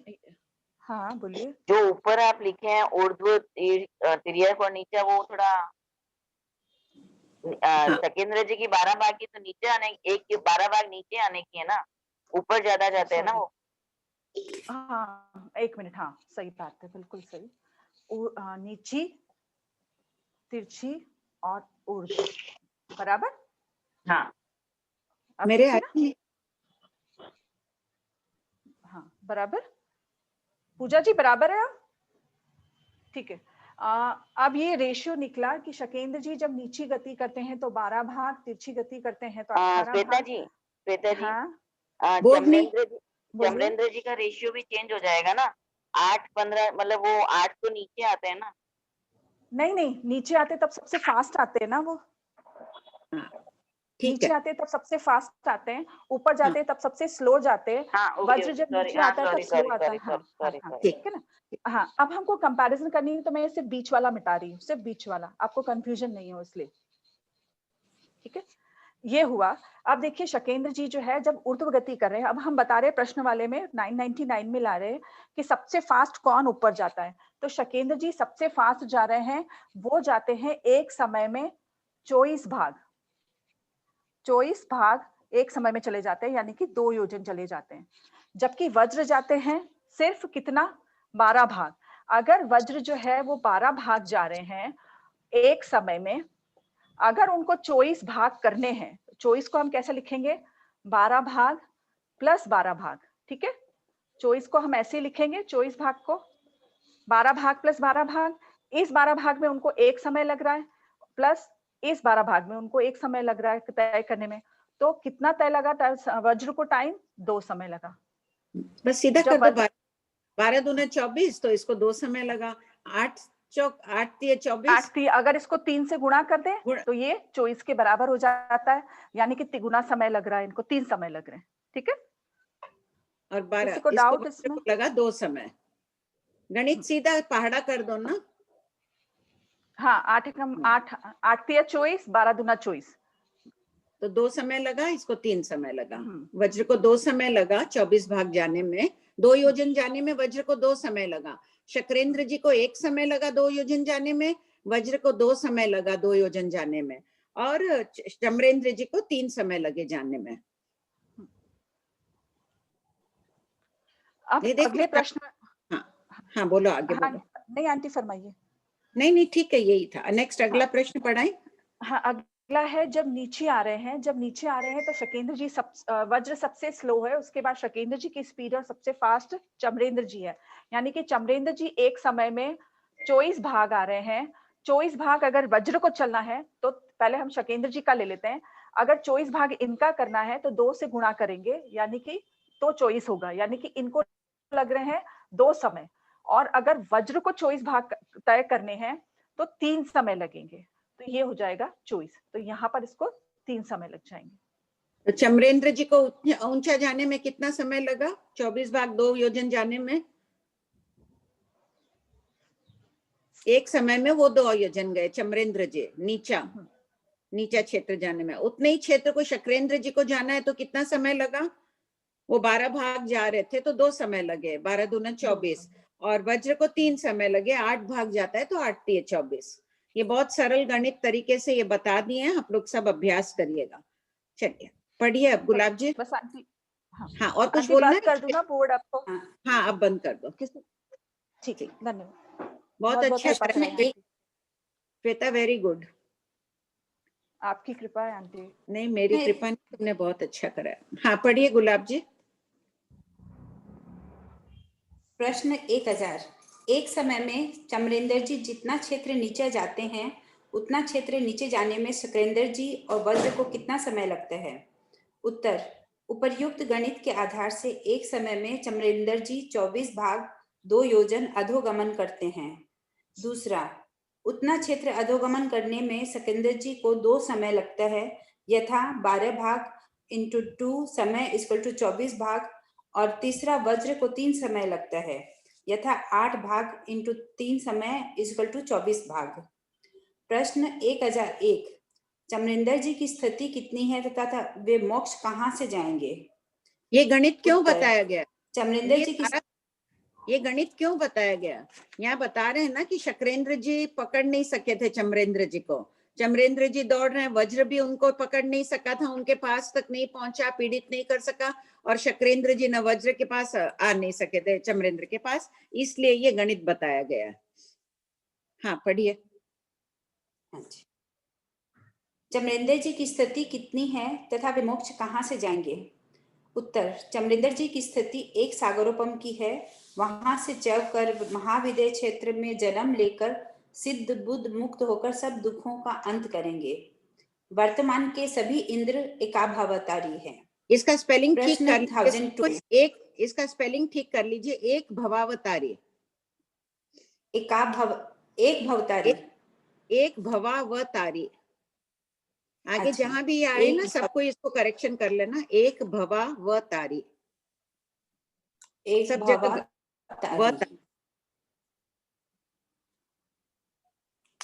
प्रश्न 1002। श्री मलयगिरी जी कृत टीका युक्त श्री बृहद संग्रहणी हिंदी गाथा 22 व गुजराती गाथा 50 के विशेषार्थ में भवनपति देवों की शक्ति का क्या वर्णन है?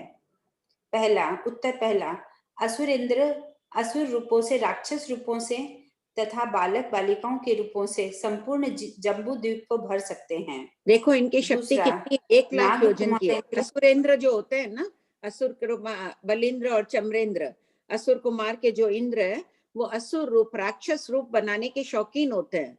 देवता सब सुंदर होते हैं, इनको शौक रहता है राक्षस रूप बनाने का या बालक बालिकाओं का रूप बना के। एक ही इंद्र इतनी वेक्रिय शक्ति बना सकता है कि पूरे जम्बू द्वीप को भर सकता है। ठसाठस जैसे जाजम बिछाते हैं ना, वैसे पूरे जम्बू द्वीप को भर सकता है राक्षस रूप बनाकर। नाग कुमार इंद्र है, उनको नाग रूप बनाने का शौक होता है। 1 मिनट ये बताया। और सुपर्ण कुमार होते हैं, 10 भवनपति जाति के देवों का बताया गया। उनको सुपर्ण यानी सोने के पंख बनाने का, सुपर्ण बनाने के शौकीन होते हैं वो लोग। विद्युत जो कुमार होते हैं वो विद्युत के ना झनकार, बिजली कड़कती है वो बनाने के शौकीन होते हैं। अग्नि कुमार देवता जो होते हैं उनको ज्वालाएं बना के क्रीड़ा करने में आनंद आता है। द्वीप इंद्र होते हैं, उनको द्वीपों में क्रीड़ा करना, द्वीपों को हाथ में उठाने आदि का इनमें सामर्थ्य होता है। उदधी इंद्र समुद्र को शौकीन होते हैं, जल की तरंगे वेक्रिय शक्ति से बनाना और उस स्थान को भर देना आदि। ये लोग आपस में जब क्रीड़ाएं करते हैं ना देवता, क्रीड़ाएं यानी मनोरंजन, खेल कूद आदि, जो अपने क्रिकेट फुटबॉल आदि होते हैं, उस प्रकार ये लोग भी विशाल बड़े बड़े द्वीपों में जाके इस ढंग के आयोजन करते हैं और वहां अपना अपना शक्ति प्रदर्शन करते हैं। और वायु इंद्र होता है, बहुत तेज वायु झंग लगाएंगे दूसरों को विस्मित करने आदि के लिए, आपस में देवता करते हैं तब।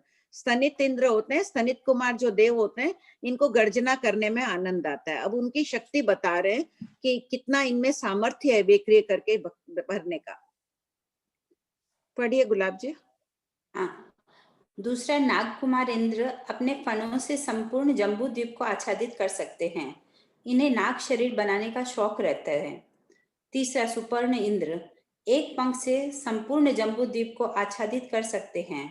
ये सुपर्ण सुनहरे पंख वाले गरुड़ रूप बनाने के शौकीन होते हैं। चौथा, विद्युत इंद्र विद्युत की एक चमकार से संपूर्ण जम्बू द्वीप को आच्छादित कर सकते हैं। पांचवा, अग्नि इंद्र एक ज्वाला में संपूर्ण जम्बू द्वीप को जला सकते हैं।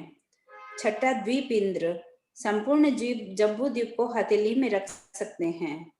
सातवां, उदधि इंद्र एक जल तरंग से संपूर्ण जम्बू द्वीप को डुबा सकते हैं। आठवां, दिशा इंद्र चरण के एक प्रहार से संपूर्ण जम्बू द्वीप की दिशाओं को कंपित कर सकते हैं। नौवां, वायु इंद्र वायु के एक झोंके से संपूर्ण जम्बू द्वीप को पूरित कर सकते हैं। 10वां, स्तनित इंद्र एक गर्जना से संपूर्ण जम्बू द्वीप वासियों को बहरा बना सकते हैं। इंद्र जैसा ही सामर्थ्य समान स्थिति वाले देवों में भी होता है। इन 10 जाति के 20 इंद्रों और समान स्थिति वाले देवों में इतनी शक्ति होती है कि वे जम्बू द्वीप को उठाकर मेरू पर्वत के शिखर पर छत्राकार रख सकते हैं। ऐसा करने में उन्हें तनिक भी थकान नहीं लगती है। इंद्रों का और उनके समान ही इंद्ररिद्धि वाले देवों का यह सामर्थ्य है। ऐसा किसी ने किया नहीं, करते नहीं और करेंगे नहीं। प्रश्न 1003, देवों में संग्राम क्यों होता है? उत्तर, पूर्व भवों के वैरानुबंध से, ईर्ष्या, अहंकार आदि कारणों से, चौर्य आदि प्रवृत्तियों का सबक देने के लिए तथा एक दूसरे की चुनौतियों को सहन नहीं कर पाने के कारण भी देवों में युद्ध होता है। हाँ, बोलो प्रश्न बोलो। वैसे यहाँ भी युद्ध क्यों होते हैं? यही सब कारण। कौन से युद्ध ज्यादा होते हैं? राष्ट्रों के युद्ध ज्यादा होते हैं या मानसिक युद्ध ज्यादा होते हैं? मानसिक युद्ध ज्यादा होते हैं ना। मन ही मन में अपन लोग एक दूसरे से युद्ध करते ही रहते हैं। एक बात होती है उसकी 100 बार अपन चिंतन करते हैं।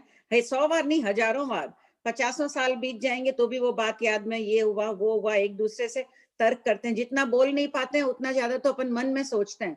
वो मानसिक युद्ध है। अपने इस पर विजय प्राप्त करना है। जितना हो सके मानसिक युद्ध को अपने को कम करना है। बोलो विनीता। कितना भयंकर कर्म बंद होता है मानसिक युद्ध से। लेना न देना, जो बात 50 साल पहले हो गई उसी को मन में अपन घोट रहे होते हैं, तो उस समय तो जो बंद हुआ जो हुआ उसका अनुबंध और गहरा होता जा रहा है। उसी कर्म के पीछे अनुबंध, यानी बार बार वही कर्म बांधना उसी निमित्त से। बोलो विनीता। भाभी जी, ये यहाँ जो लिखा हुआ है ना 1002 प्रश्न में लास्ट में, और पहले भी आया हुआ है, तो ऐसा किसी ने किया नहीं, करते नहीं और करेंगे नहीं। तो है कि भाई इतने होते हैं इंद्र, फिर नए इंद्र वापस उनकी जगह आते हैं, तो किसी के मन में भी ऐसा नहीं होता कि मेरे में सामर्थ्य है तो एक बार करके देखूं? नहीं, करते ही नहीं है। बस शक्ति बताई गई है उनकी। जैसे 2000 अष्टापद की शक्ति बता देते हैं, वासुदेव में इतनी है, चक्रवर्ती की कितनी शक्ति बताते हैं। 36 मुकुटबंद राजा अपनी पूरी सेना के साथ में और एक तरफ खड़े हो जाए, पूरी 32 मुकुटबंद 32,000 राजा अपनी सेना, हाथी घोड़ा सबके साथ में अगर सांकल को खींचे, लोहे की सांकल को, और एक तरफ सिर्फ अकेला चक्रवर्ती उसको खींच पाने में असमर्थ होते हैं। पूर्व जन्म के तपस्या आदि के फल स्वरूप इतनी शक्ति प्राप्त होती है। ऐसा करते नहीं है चक्रवर्ती कोई भी। तो भगवान सिर्फ उनकी शास्त्र का शक्ति का वर्णन कर रहे हैं। नहीं, वो चक्रवर्ती का तो ठीक है, समझ में आता है। इंद्रों में तो वो होती है ना कि भाई ये दिखाने की शक्ति, प्रदर्शन करने की वो इच्छा होती है। निष्प्रयोजनकारी, अपने में भी बहुत शक्तियां हैं। उसका कहाँ सब चीज का प्रयोग करते हैं। किसी को भी राह चलते थप्पड़ लगाने की शक्ति अपन करेंगे क्या? नहीं, ठीक बात है। चलते किसी को अपने को अच्छा बोलने की शक्ति है, बोलते हैं क्या? बिना निष्प्रयोजन नहीं करते हैं। ठीक है। आंटी प्रणाम। हाँ बोलो। आंटी, शकेंद्र महाराज चमरेंद्र जी पे वज्र क्यों फेंक रहे हैं? ये पहले का क्लास में हो चुका है ना, आप नहीं आए थे क्या? हो सकता है, हाँ मैंने मिस किया होगा। हाँ, तो पुराना पढ़े थे क्या? हाँ पढ़ा हुआ तो है, लेकिन वापस पढ़ लीजिएगा पुराना, नहीं तो पुरानी रिकॉर्डिंग सुन लीजिएगा। हाँ, पूरा विषय आया हुआ है कि वो ऊपर क्यों गए थे, क्यों फेंका गया, सारा वर्णन हो चुका है पीछे के प्रश्नोत्तरों में। आप सुनते हैं क्या रिकॉर्डिंग? नहीं, रिकॉर्डिंग तो नहीं सुनती, क्लास कभी कभी मिस हो जाती है। हाँ, मिस होती है ना, उसका पुराना सुन लीजिए तो आप टच करेंगे। Okay, thank you. ठीक है, पढ़िए गुलाब जी। प्रश्न 1004 देवों का युद्ध कहाँ होता है? उत्तर, देवों का युद्ध तिरछे लोक में होता है। श्रीमद् ठाणांक सूत्र स्थान 3 उद्देशक 4 में समग्र रत्न प्रभा पृथ्वी के कंपन के कारणों में वैमानिक व असुरों के संग्राम को भी एक कारण बताया है। ठीक है, ठाणांक सूत्र में क्या बताया? आदि 5 क्रिया इसमें शतक 3 चारों जाति के देवों में युद्ध होता है, कभी वैमानिक का असुर कुमारों के साथ, कभी भवनपतियों का ज्योतिषियों के साथ, कभी ज्योतिषी का वाणियंत्र के साथ। कोई न कोई बात में कोई किसी को रानी को ले जाता है, कोई किसी की भूमि उसकी भूमि में प्रवेश कर जाते हैं। आदि आदि कारणों से जो युद्ध होता है वो होता है तिर्यक लोक में, ऊपर जाके नहीं लड़ते हैं, न नीचे भवनपति के स्थानों में जाके लड़ते हैं। जैसे प्राचीन काल में क्या बता रहे हैं इतिहास में कि पाटलिपुत्र युद्ध का मैदान था, राजस्थान में और कहीं था, दिल्ली में नहीं होता था, पाटलिपुत्र में युद्ध होता था। इसी प्रकार देवता तिरछे लोक में आकर युद्ध करते हैं। जम्बूद्वीप में नहीं आते हैं, यहाँ मनुष्य आदि इतने असंख्यात द्वीप समुद्र हैं, तो किसी द्वीप में इनका युद्ध होता है और इतना भयंकर युद्ध होता है कि ये जम्बू रत्न प्रभा पृथ्वी है वो कांपने लग जाती है। जैसे भूकंप आता है तो वैसे वो कंपन हो जाता है इनमें। पूर्वापर संबंध चमरेंद्र जी के उत्पात ऊपर जाना के वर्णन के पश्चात क्रिया का वर्णन किया जा रहा है, क्योंकि उत्पात भी एक प्रकार की क्रिया है।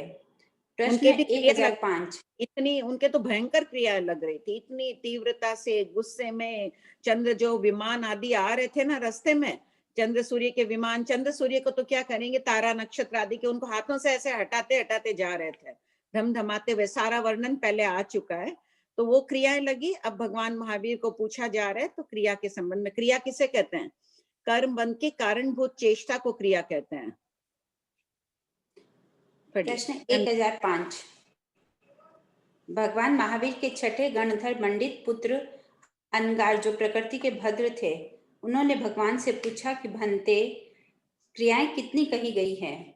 उत्तर, मंडित पुत्र क्रियाएं 5 कही गई हैं, यथा कायी की, अधिकरणी की, प्रादेशिकी की, परितापनी की और प्राणातिपाती की क्रिया। प्रश्न 1006 भंते कायी की क्रिया कितने प्रकार की है? उत्तर, मंडित पुत्र कायी की क्रिया 2 प्रकार की है, यथा पहला अनुपरत कायी क्रिया, यह क्रिया विरति रहित प्राणियों को लगती है। दूसरा दुष्प्रयुक्त कायी क्रिया, यह क्रिया काया की दुष्ट रीति से लगती है। आप पढ़ रहे हैं, इतना अहोभाव अभी मन में आ रहा होगा, आप थोड़ा बताइए कि इस जगह भगवती सूत्र की ये विशेषता है कि यहाँ वार्तालाप रूप में चल रहा है पूरा वर्णन। तो यहाँ इमेजिन करिए सब कोई कि अपने सामने भगवान महावीर स्वामी विराजमान है और मंडित पुत्र सामने, कितने प्रकृति के भद्र आदि विशेषण लगा दिए गए हैं। वो भगवान के समक्ष विनम्रता पूर्वक बैठकर ये क्रिया के संबंध में प्रश्न पूछ रहे हैं। तो 1 सेकंड का ब्रेक दीजिए और सब करिए सामने, साक्षात भगवान महावीर और मंडित पुत्र विराजमान है। जैसे पहले गौतम गणधर के चल रहे थे तब अपन कहते थे कि इमेजिन करो वो सामने बैठे हैं। तो इतने प्रकार यहाँ से ये बात उठानी है, अपने को क्रियाओं से तो बचना ही है और मंडित पुत्र के समान प्रकृति से भद्र बनना है। अंडरलाइन कर लीजिए सब अपनी बुक, ताकि दोबारा पढ़ें तो इस पर हाथ अपना चला जाए कि हमें भी ऐसा बनना है। ये भंते वर्ड यानी सरल, अंदर से बाहर से एक जैसे रहो, अंदर से बाहर से एक जैसे रहसे रहो। तो ये नहीं करना अपने को कि कोई कुछ बोले तो उसके सामने ही जाके वापस कुछ बोल दें। हाँ, पढ़ो गुलाब जी। दूसरा दुष्प्रयुक्त काय क्रिया, यह क्रिया काया की दुष्ट रीति से लगती है, यह क्रिया छठे गुण स्थान तक लगती है। प्रश्न 1007 अनुपरित क्या हुआ? क्रिया वृत्ति रहित प्राणियों को लगती है। तो जितने अंशों में क्या हुआ, वृत्ति यानी पचकांड जो नहीं लेता है उसको ये क्रिया लगती है, अनुपरत काय की क्रिया। वृत्ति यानी पचकांड, लिख लो सब, उसमें ब्रैकेट में लिखना हो तो। इसीलिए कहते हैं कि जितना आज जाना ही नहीं है भरत क्षेत्र के बाहर, आज जहाँ रह रहे हैं अपन कलकत्ता में, इससे बाहर जाना ही नहीं है, तो पचकांड ले लो, बिना मतलब का क्यों भार ढो, किस लिए अपने को इस क्रिया लगानी है? जितना रखना है रख लो, जहां जाना है, जो खाना है, जो पीना है, सब रखो, लेकिन संसार की समग्र चीजें तो अपने पास नहीं आएगी, सब जगह तो अपन नहीं जा सकेंगे, उतने अंशों में तो पचकांड ले लो। इसको भी अंडरलाइन कर लीजिए, जितना बच सकते हैं इससे बच जाना है अपने को, आत्मा हल्की हो जाएगी। और अयत्ना से करते हैं उसको दुष्प्रयुक्त, जो भी अयत्ना, कोई भी चीज यहाँ पड़ी है, मैंने अयत्ना से नीचे जीव है ले जाके फेंक दी है, पेंसिल अभी ऐसे बिना मतलब मरा। हाँ बोलो भावेश, हैंड रेज है।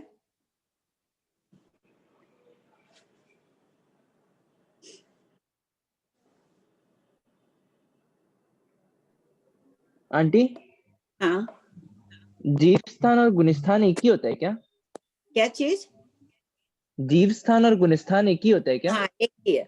गुणस्थान कर्म ग्रंथों में ये शब्द मिलता है, शास्त्र में समवायंग सूत्र में जीव स्थान शब्द दिया गया है।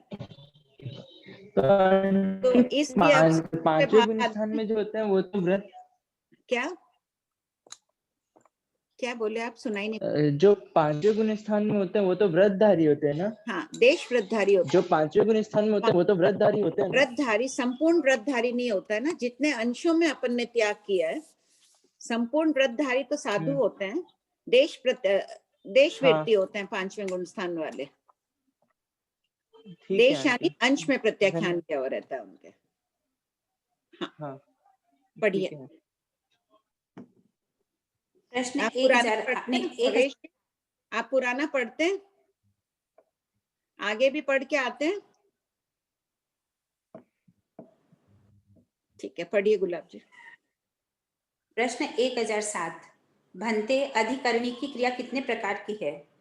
मंडित पुत्र, अधिकरणी की क्रिया 2 प्रकार की है, यथा पहला संयोजनाधिकरणी की संयोजन जोड़ना, जैसे किसी पदार्थ में विष मिलाकर एक मिश्रित पदार्थ तैयार करना। दूसरा निर्वर्तनाधिकरणी की, तलवार आदि शस्त्रों का निर्माण करने को निर्वर्तना कहते हैं। प्रश्न 1008 भन्ते प्रादेशिक की क्रिया कितने प्रकार की है? अधिकरण यानी शस्त्र होता है, तो विष शस्त्र बन गया। कोई भी होता है शस्त्र, तलवार आदि का होता है कि उसका एक पार्ट खोल के अलग रख दिया, एक पार्ट धनुष बाण को अलग अलग रख दिया, फिर उसको जोड़ना। तो जोड़ने की तैयारी जो कर रहे हैं, अधिकरणी की क्रिया उससे लगती है। जोड़ रहे हैं कि उससे हिंसा करने के भाव है, वो आद्य संयोजनाधिकरणी हो गई। और निर्णय करना, निर्माण करने को निर्वर्तनाधिकरणी की कहते हैं। प्रश्न 1008 भन्ते प्रादेशिक की क्रिया कितने प्रकार की है?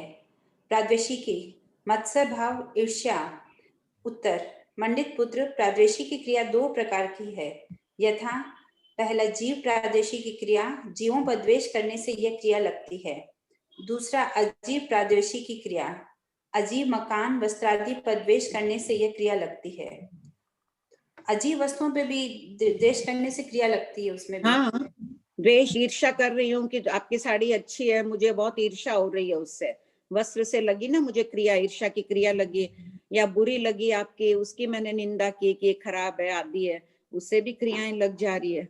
भगवान महावीर को देखो, जीवों से तो कर ही रहे हैं कि वो मेरे से ज्यादा अच्छी है, वो मेरे से ज्यादा बुरी है आदि, तो भी द्वेष भाव, ईर्ष्या, इन सब से कितना कर्म बंधन कर रहे हैं। उम्र आने के बाद अपन संभल जाते हैं, नहीं करते हैं, लेकिन पहले का कितना किया हुआ रहता है। हर एक ने अपने थे गुण, किसी में क्रोध की अधिकता, किसी में मान, किसी में माया, लोभ।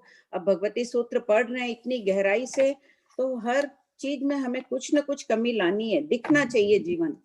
आज जो वैरागी आए हुए थे मनीष जी बोथरा, उन्होंने एक ही आह्वान किया कि सब कोई बोलना नहीं पड़े आप लोगों को कि आप जैनी हो, सामने वाले को लगना चाहिए कि आप जैनी हो। कोई ना कोई ऐसी क्रिया होनी चाहिए आपको देखने से, जैसे जय जिनेन्द्र ही बोल दिए तो अपने आप लग गया कि सामने वाला जैनी है। इस प्रकार आचरण से स्पष्ट होना चाहिए। बहुत अच्छी तरह से वो आज बोले थे। हाँ, पढ़िए। प्रश्न 1009 भन्ते पारितापिनी की क्रिया कितने प्रकार की है? मंडित पुत्र, पारितापिनी की क्रिया 2 प्रकार की है, यथा पहला स्वहस्त परितापिनी की, अपने हाथ या वचन आदि से स्वयं को या दूसरे जीव को परिताप, दुख की उदीर्णा पहुंचाने से यह क्रिया लगती है। दूसरा परहस्त परितापिनी की, दुख की उदीर्णा का अर्थ क्या हुआ? उदीर्णा यानी उत्कीर्ण करके लाना, खींच कर लाना। उदीर्णा जो कर्म आदि भी कर रहे हैं, तो पुद्गल यहाँ से योग के कारण उठ के ऊपर उदय क्षण में गिरते हैं। ये बात चली हुई है ना अपनी पहले। उदीर्णा का अर्थ हुआ ना जो कर्म दली के कर्म निषेध थोड़े थोड़े ऊपर जा रहे हैं। तो इसी प्रकार उस जीव को दुख नहीं पहुंचने वाला था, लेकिन अपन अपने वचन से उसको दुख पहुंचा रहे हैं, उसके दुख को खींच कर ला रहे हैं, उदीर्णा करा रहे हैं। हालांकि उसके पास भी असाता वेदनी कर्म बांधा हुआ है, उसके स्वयं को निमित्त अपन मिल रहे हैं, बांधा हुआ तो उसका ही है। तो दुख की उदीर्णा का तात्पर्य यहाँ है कि अभी उसको दुख नहीं आने वाला था, अपन ने उसको हाथ से मारने आदि की चेष्टा की या कटु वचन बोले, जिस कारण से उस व्यक्ति की दुख की उदीर्णा हुई। परहस्त परितापिनी की, दूसरों के द्वारा दुख पहुंचाने से यह क्रिया लगती है। मैं कुछ नहीं बोल रही हूँ, लेकिन मैंने अपने बच्चों को कह दिया कि जाके उसको कुछ बोलाओ, ये बात बोल के आ जाओ। दूसरों से तीसरे आदमी को दुख पहुंचाया। प्रश्न 1010। भंते, प्राणातिपात क्रिया कितने प्रकार की है? उत्तर, मंडित पुत्र, प्राणातिपात क्रिया 2 प्रकार की है, यथा स्वहस्त प्राणातिपात क्रिया, दूसरा परहस्त प्राणातिपात क्रिया। 10 प्राणों को जीव से पृथक कर देना प्राणातिपात कहलाता है। क्रिया और वेदना, जीवातिपात नहीं बोलते हैं, प्राणातिपात क्रिया बोलते हैं। क्यों? जीव का हनन नहीं होता है, जीव शाश्वत है, अनादिकाल से था, सिद्ध बन जाएगा तो भी वो जीव रूप में ही रहेगा। तो जीव को 10 प्राणों से अलग करना, इसलिए इसे प्राणातिपात कहते हैं, जीवातिपात नहीं कहते हैं। अभी अपन ने मंडित पुत्र और भगवान महावीर का वार्तालाप देखा है। इस आगम की बहुत बड़ी विशेषता है कि यहाँ वार्तालाप में इतना लिख नहीं पाई, कई प्रश्न में बड़े होते थे तो शॉर्ट करने के लिए लिख दी हूँ। बाकी पूरा वार्तालाप भगवती सूत्र में जो 36,000 प्रश्नोत्तर थे, अभी 19,024 उपदेशक उपलब्ध है। सभी भंते गौतम, भंते मंडित पुत्र, जयंती बाई आदि से चले हैं। हाँ पढ़िए। क्रिया और वेदना शतक 3 उपदेशक। हाँ हाँ। प्रश्न 1011। पहले क्रिया होती है या वेदना? उत्तर, पहले क्रिया होती है। प्रश्न 1012। श्रमण निग्रंथों को क्रिया किस प्रकार लगती है? उत्तर, श्रमण निग्रंथों को प्रमाद के कारण और योग के निमित्त से क्रिया लगती है। श्रमण जब विषय शक्ति, कषाय, विकथा आदि के वश होकर गमन आदि करता है तब प्रमाद और योग के निमित्त से क्रिया लगती है। जीव की एजन आदि, कंपन आदि क्रिया शतक 3 उपदेशक 3। भंते प्रश्न 1013। भंते, क्या जीव सदैव परिमित सीमित रूप से कंपता है, विविध रूप से कांपता है, चलता है, धीरे चलता है, सर्व दिशाओं में जाता है, चंचल होता है? उसको है ना कंपता कर दो, विविध रूप से कंपता है। विविध रूप से कंपता है, हाँ, चलता है, का की जगह क कर दो सबको। धीरे चलता है, सर्व दिशाओं में जाता है, चंचल होता है, उद्दीरित प्रबल रूप से प्रेरित होता है या करता है और उन भावों में परिणत होता है। उत्तर, हाँ मंडित पुत्र, जीव सदा परिमित रूप से कंपता है यावत उन भावों में परिणत होता है। जैसे होता है कि जीव बैठे आत्म प्रदेशों में कंपन होता है। यहाँ ये क्रिया के संबंध में पूछ रहे हैं, उसमें आगे चल रहे हैं कि जीव निरंतर कंपता रहता है। आत्म प्रदेश ऊपर नीचे किनारे इधर उधर जाते ही रहते हैं। और कभी अपन ज्यादा तीव्रता से चल रहे हैं, बोल रहे हैं, हाथ हिला रहे हैं, आंखें बंद कर रहे हैं तो और ज्यादा चलता है। सर्व दिशाओं में उसका कंपन हो रहा है, आना जाना हो रहा है। ये पूछ रहे हैं तो भगवान कह रहे हैं कि हाँ परिणत हो रहा है या बदल रहा है। सीधी बैठी हूं मैं, टेढ़ी हो गई मुड़कर, तो उस रूप में परिणत हो गई, मेरा आकार हो गया। तो हर आत्म प्रदेशों के विवर्त के विषय में पूछा गया प्रश्न। प्रश्न 1014। क्या कंपित होता हुआ सक्रिय जीव अंतक्रिया करता है? उत्तर, नहीं, क्योंकि सक्रिय जीव आरंभ, सरम, समारंभ युक्त होने के कारण प्राणियों को दुखी करता है, पिटवाता है, रुलाता है, शोक उत्पन्न करवाता है, पीड़ित करता है यावत उन भावों में परिणत होता है। इसलिए वह अंतक्रिया नहीं कर सकता, अर्थात उसकी मुक्ति नहीं हो सकती। देखो, सक्रिय जीव नहीं होता है। जो भी जीव सक्रिय होगा तो उसके अभी तीव्रता से हाथ हिला रहे हैं आदि कोई परिणाम अभी खराब नहीं है। लेकिन वायु का एक जीवों की पीड़ा तो हो ही रही है, कोई नहीं भी मर रहा हो अभी तो भी पीड़ा हो रही है, उनको क्रिया लगती जाती है। तो जब तक जीव सक्रिय होता है तब तक वो आरंभ, संरम, समारंभ। प्रश्न 603 खोल के देखो, उसमें क्रम कैसे दिया है? अनुपूर्वी से दिया है, पहले संभ्रम, समारंभ और आरंभ ऐसे दिया है। यहाँ दिया है शास्त्रकार ने हिंसा को पहले दे दिया है, संभ्रम बाद में 603 में, और इसमें तुलना कर लेना आप लोग। पश्चानुपूर्वी ये पीछे से क्रम है, जैसे नमोरियंतानम उल्टा बोल रहे हैं, नमो लोय सवसावणम नमो वज्रायणम, वैसे और पहले नमोरियंतानम, यहाँ उल्टा क्रम दिया है। शास्त्र में तीनों प्रकार के क्रम चलते हैं, अनुपूर्वी, अनानुपूर्वी, पश्चानुपूर्वी। हाँ बोलिए सरला जी। ये जो सक्रियता का वर्णन है छद्मस जीवों की अपेक्षा है, 11वें, 12वें, 13वें गुण स्थानवर्ती वीतरागी के लिए नहीं है। 14वें गुण स्थान वाले अक्रिय होते हैं, अयोगी हो जाते हैं, उनके आत्म प्रदेशों में कोई कंपन नहीं होता है। बोलिए सरला जी। ज्योति,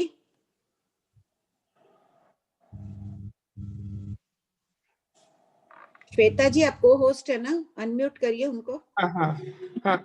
अच्छा मैं पूछ रही थी अपने आत्मा प्रदेश जो है, जैसे अंगुली की आत्मा प्रदेश है, वो दूसरे पार्ट में इधर उधर घूमते भी रहते हैं क्या? हाँ सभी पूरी बॉडी में? हाँ हाँ सभी 8 सूचक प्रदेशों को छोड़कर वो मध्य में ही रहते हैं, बाकी सभी आत्म प्रदेश ऊपर नीचे आए दाएं बाएं होते रहते हैं।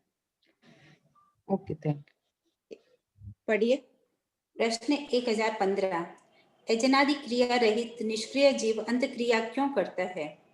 उत्तर, निष्क्रिय जीव आरंभादि में प्रवृत्त नहीं होता है, इसलिए वह प्राणों, भूतों, जीवों और सत्वों को दुख नहीं पहुंचाता, शोकाकुल नहीं करता, रुलाता नहीं है, पिटवाता नहीं है, परिताप नहीं देता, अर्थात जीवों के दुख का कारण नहीं बनता है। अतः योग निरोध रूप शुक्ल ध्यान द्वारा निष्क्रिय आत्मा की सकल कर्म क्षय रूप अंत क्रिया मुक्ति होती है। आज हमें किसी के भी दुख का कारण नहीं बनना है, अंडरलाइन कर लेते हैं इस लाइन को, सब प्रयास करेंगे। देखो एक इंद्रिय जीवों की तो हिंसा होगी, पानी का नल खोलेंगे, खाना बनेगा, आदि आदि सब, लेकिन बेइंद्रिय से पंचेत्रस जीवों के दुख का कारण नहीं बनेंगे। प्रश्न 1016, शास्त्रीय उदाहरणों से कर्म क्षय की व्याख्या कीजिए। उत्तर, पहला, सूखे घास का पुला अग्नि में शीघ्र ही जल जाता है। दूसरा, लोहे के गर्म तवे पर जल बिंदु तुरंत नष्ट हो जाती है। तीसरा, पानी से भरी हुई छिद्रों वाली नाव के छिद्र बंद करके पानी निकाल दें तो नाव ऊपर उठ जाती है। इसी प्रकार शुक्ल ध्यान रूपी अग्नि द्वारा आत्म समृद्ध अनगार के कर्म भस्म हो जाते हैं। देखो अभी शुक्ल ध्यान नहीं है इस पंचमारे में, जम्बू स्वामी के बाद इसका विच्छेद हो गया, उपशम श्रेणी क्षपक श्रेणी दोनों का विच्छेद हो गया। अपने पास अभी धर्म ध्यान है, धर्म ध्यान के बल पर अपन संपूर्ण कर्मों को तो भस्म नहीं कर सकते हैं, लेकिन बहुत विपुल मात्रा में हम उनकी निर्जरा कर सकते हैं। हमारे जीवन का भगवती सूत्र पढ़ने का एकमात्र उद्देश्य है भावों को विशुद्ध करना है और ध्यानाग्नि को तेज करके ज्यादा कर्म की निर्जरा करनी है। बोलिए।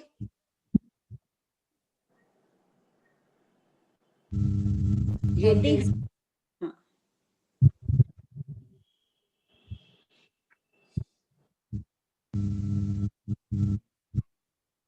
बोलो, वो अनम्यूट नहीं हो पा रहे क्या? 1015 क्वेश्चन में एजना जो लिखा है उसका क्या मतलब होता है? एजना यानी कंपना दिया नहीं है क्या? यहाँ दिया है ना हेडिंग में, कंपन पढ़ रहे हैं क्या? नहीं, वो कुछ प्रश्न पूछ रहे हैं। एजना का अर्थ है कंपन। जी जी ठीक। हाँ बोलो प्रतिभा। हाँ बाबू जी, एक बार आपने बताया था ना कि शुक्ल ध्यान से भी श्रेणी चढ़ते हैं। हाँ नहीं सॉरी धर्म ध्यान से भी श्रेणी चढ़ते हैं। हाँ हाँ ऐसा कहीं आया था। हाँ तो लेकिन अभी वैसा धर्म ध्यान भी नहीं है श्रेणी चढ़ने लायक। वो ठीक है, इतनी विशुद्धि भी नहीं है। हाँ ठीक है। प्रश्न 1000 और हैंड रेज है और भी। हाँ बोलो। वो भाभी जी। हाँ बोलो विनीता। हाँ भाभी जी, आपने बताया था ना वो धर्म ध्यान के, वो प्रतिभा पूछी ना, तो उनके किनके नाना थे, वो स्वाध्याय कर रहे थे, तो स्वाध्याय करते करते उनको लघु शंका हुई, अदरवाइज वो उपशम श्रेणी चढ़ जाते, ऐसा कुछ बताए थे आप। उपशम श्रेणी आरोहण अभय कुमार के नाना, श्रेणी आरोहण हो जाती है अभय कुमार धन्ना वहा के अभय कुमार के नाना धन्ना वहा, उनकी मां नंदा के पिताजी भगवान महावीर के पास दीक्षित हुए थे। भावों की धारा इतनी ऊंची उनकी चल रही थी, अंतराय कर्म का उदय, उनको लघु शंका हुई, ध्यान हट गया और श्रेणी आरोहण नहीं कर पाए। वो 25 बोल कराए थे उस समय, कराए थे। चरम शरीरी तो थे नहीं, चरम शरीरी होते तो बाधा आती नहीं, क्षपक श्रेणी पर जरूर चढ़ते। चरम शरीरी थे, उपशम श्रेणी आरोहण नहीं कर पाए। हाँ वो ध्यान का 25 बोल में कराए थे ना, तब ये बताए थे ना। व्याख्यान आदि में भी कोई बहुत लीन हो, धर्म साधना में कोई लीन हो, तो उसे अंतराय नहीं देना चाहिए उस समय, क्योंकि क्या पता वो कितनी विशेष निर्जरा कर रहा है और अपन अंतराय हेतुभूत बन जाए उनके ध्यान भग्न करने में। ठीक, पढ़िए। प्रश्न 1017, समिति गुप्ती युक्त ब्रह्मचारी सावधानी पूर्वक उठने, बैठने, ठहरने, सोने वाले यावत आंख की पलक टमकाने वाले सक्रिय साधु को इरियापति की क्रिया लगती है, उस कर्म के स्वरूप का वर्णन करें। उत्तर: प्रथम समय में कर्मबद्ध होते हैं, अर्थात जीव प्रदेशों के साथ उनका स्पर्श होता है। दूसरे समय में वेदन होता है। तीसरे समय में आत्म प्रदेशों से पृथक हो जाते हैं, यानी निर्जीर्ण हो जाते हैं। देखो कैसे कर्म बांधते हैं, खाली जो कर्म आते हैं, अपने तो कर्म कोई निकाचित है, कोई निद्दत है, हजारों लाखों अरबों वर्षों तक अपनी आत्मा पर पड़े रहेंगे। आज के दिन अपन श्रावक श्राविका हैं तो भी कर्म बंद करते हैं, वो अंत कोटा कोटि सागरोपम का करते हैं। नहीं अगर स्थिति घात आदि करें तो अरबों वर्षों तक वो आत्मा से चिपके हुए रह सकते हैं। यहाँ बात चल रही है इरियापति की सारी क्रिया, पहले वर्णन आ चुका है इरियापति की क्रिया का, फिर भी कह रही हूँ 11वें 12वें 13वें गुण स्थान वाले मुनि, केवल ज्ञानी को और वीतरागी उपशांत कषाई आदि को, उनको जो कर्म बंधन कैसा होता है, पहले समय में सिर्फ आते हैं कर्म, जैसे सूखी रेत आई आत्मा पर लगी ऐसे, दूसरे समय में ही उसका उदय हो जाता है, तीसरे समय में वो आत्मा से निकल जाती है, ऐसा कर्म बंध होता है। ये कर्म बंध का स्वरूप बताया गया। कितना सुंदर इसका विपाक होता होगा। हालांकि विपाक तो क्या लगा और चला गया, दूसरे समय में महसूस ही नहीं, लेकिन उनके परिणाम कितने उज्जवल रहते हैं कि वो सिर्फ 3 समय का उनके कर्म बंद होता है। समय हो गया। हाँ बोलिए लता जी। आंटी जी मेरा भी एक प्रश्न था, प्रेमलता जी पूछ ले फिर समाधान। हाँ बोलो। पहले प्रेमलता जी पूछ ले।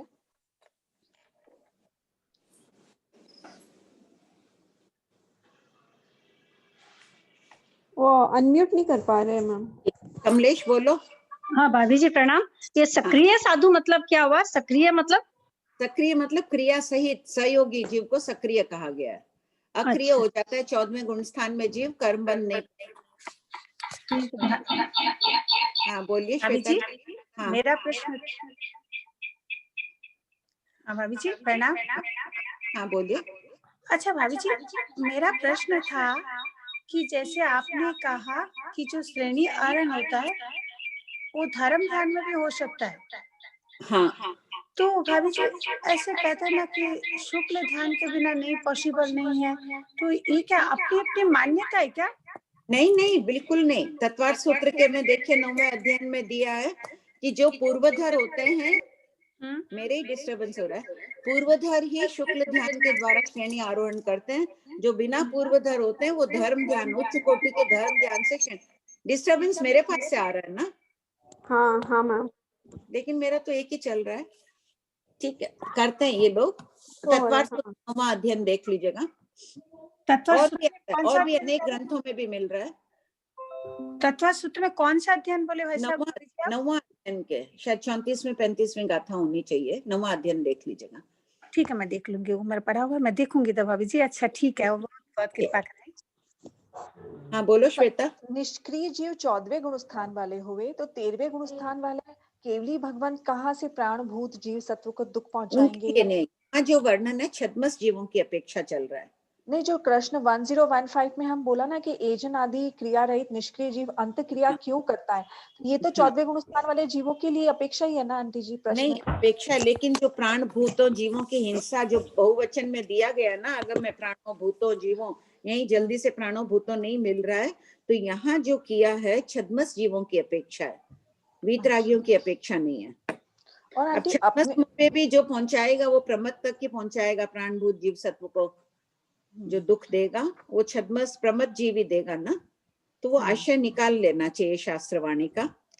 अच्छा, और एक स्वहस्त वो भी सक्रिय ही है। केवली भगवान भी सक्रिय है 13वें गुण स्थान में, लेकिन वो ऐसे करते नहीं है। उनके इरियापति की क्रिया लगती है, वो अगले प्रश्न में दे ही दिया है। ये वीतरागियों की अपेक्षा इरियापति की क्रिया। और स्वहस्त पारितापनी की क्रिया में अपने वचन से कोई कैसे दुख पहुंचाएगा? मैं खुद बोलूंगी ऐसा कटु वचन, खुद को दुख कैसे होगा आंटी? है कैसे समझे इसको? खुद को भी हो सकता है, पर को भी हो सकता है। मैंने गलत बात कह दी किसी को तो सामने वाले को तो दुखी की, और फिर मैं भी पश्चाताप कि मैंने क्यों किसी को दुख दिया, मेरी आत्मा भी दुखी हो रही है। और आंटी जैसे कि रत्न प्रभा पृथ्वी में कंपन होता है जब देवताओं का संग्राम होता है, तो हम तो रत्न प्रभा पृथ्वी की छत पे रहते हैं, तो वो क्या कंपन हम भी महसूस करते हैं? हाँ। तो क्या हम ऐसा समझे कि अभी जो भूकंप आते हैं संपूर्ण रत्न प्रभा पृथ्वी कंपित हो सकती है, ठाणांक के दे रहे हैं ना, समग्र रत्न प्रभा पृथ्वी, तो वो हिलती है। कभी अपने को महसूस होगा कि भूकंप आया, वो भूकंप नहीं है, वो खदेवों के युद्ध के कारण हमें महसूस हो सकता है। अच्छा, बस वही था कि भूकंप भी हो सकता है, भूकंप भी हो सकता है। कभी भूकंप न हो तो भी पृथ्वी पूरी कंपित हो रही है। कितना सामर्थ्य है इनका युद्ध, कितना भयंकर युद्ध होता है कि पूरी पृथ्वी, अपन जोर जोर से कोई ऊपर तल्ले में चढ़ रहा है तो यहाँ आवाज आ जाती है ना नीचे, तो उसी प्रकार समभूमि पर वो इतना भयंकर युद्ध होता है कि पूरी पृथ्वी कंपने लग जाती है। सामान्य अपने जैसे तो होंगे, अपन तो यही सोचेंगे भूकंप आ गया है, लेकिन ज्ञानियों को उस समय दिख सकता है कि भूकंप नहीं आया था, देवों के संग्राम के कारण ये भूमि हिल रही है। ठीक है आंटी जी, कृपा कराई बहुत बहुत। ठीक है, समय ओके साहब। जय जिनेन्द्र सबको। अपन ने अभी इरियापथी की क्रिया का स्वरूप देखा। हताश नहीं होना है, श्रावकों की क्रियाएं भी कल्प वृक्ष के समान होती है, धीरे धीरे ये भी इरियापथी की तरफ ही ले जाएंगे। ठीक है, जय जिनेन्द्र सबको। एक क्वेश्चन से क्लियर करेंगे क्या? हाँ बोलिए। अभी जी एक क्वेश्चन है, जब वो देवों की हिंसा होती है उसमें कौन से जीवों की हिंसा होती है? क्योंकि देवता तो मरते नहीं है, वैक्री शरीर उनका जितना उनका है, तो फिर कौन से जीवों की हिंसा होती है? लोग जब युद्ध करते हैं क्रिया एक दूसरे को, चार क्रिया तो लगी रही है, प्राणातिपाती की नहीं लगी। वो एक देवता एक दूसरे से मरते नहीं है, मारने के भाव तो उनके हैं। आवाज नहीं आ रही है? हाँ अब बोलिए मैम। है कि देव मरते नहीं है, वे क्रिय शरीर ही है, लेकिन सामने वाले शत्रु देव के तो उसको मारने के भाव रहते ही हैं। और चार क्रिया तो लगती है, पीड़ा तो पहुंचती है उनको, कायिकी, आधिकारिकी, प्राद्वेशिकी और पारितापिनी की। पांचवी क्रिया न भी लग रही हो उनको, लेकिन भाव उनके मारने के हैं, तो भयंकर कर्म बंद तो होते ही है। तंदुलमच कुछ नहीं कर पाया, एक भी मछली नहीं खाया, मगरमच्छ की आंख पर बैठा था, लेकिन सातवीं नरक में क्यों गया? भावों के कारण। ठीक है, ठीक है आंटी। हाँ आंटी एक डाउट है। हाँ बोलो। अभी आप जो बताए ना कि स्वहस्त पारितापनी की क्रिया लगती है कि मतलब अपन किसी को कुछ बोलते तो और बाद में अपने को लगता है कि क्यों बोल दिया, तो वो तो प्रायश्चित का भी एक रूप होता है ना, तो फिर उसमें क्रिया क्यों लग रही है? उसमें कर्मों की निर्जरा होनी चाहिए ना। प्रायश्चित की एक सीमा होती है। अपन अर्थ ध्यान में, मैं आज किसी को कुछ कह दूं, सामने बैठे हो तो मुझे बाद में क्या लगेगा, मैंने कटु वचन कहा, यहाँ जितने जने बैठे मेरी निंदा करेंगे, मेरी बात बनेगी, मेरी बुराई करेंगे, तो मैं अर्थ ध्यान की सीमा में चली जाती हूँ। नहीं अर्थ ध्यान नहीं, अगर अपन अपने ऊपर ही लोग कि क्यों बोल दिया ऐसा, तो फिर मतलब वो बार बार सोचना, आंसू नहीं आ रहे, लेकिन बोल मतलब मन में फीलिंग आ रही कि अपन ने ऐसा क्यों बोल दिया करके। फीलिंग थोड़ी सीमा तक रहे तब तक वो प्रायश्चित है। बहुत ज्यादा सोच रहे हैं तो वो अर्थ ध्यान की सीमा में चला जाता है, तो फिर वो क्रिया लगती है क्या? हाँ हाँ। अगर बार बार वही चीज को सोचे तो क्रिया वही सोच है, वही है, तो अर्थ ध्यान आ रहा है। और अर्थ ध्यान करने का कारण क्या? पश्चाताप हुआ, एक अलग बात हो गई, भविष्य में नहीं करेंगे आदि आदि। इधर तो फिर अपन अपने मान सम्मान में चले जाते हैं ना। ठीक है, ठीक है, हो गया ना, 3:40 हो गए उनके भी, फिर म्यूट रहता है नेक्स्ट। ठीक, जय जिनेन्द्र सबको। जय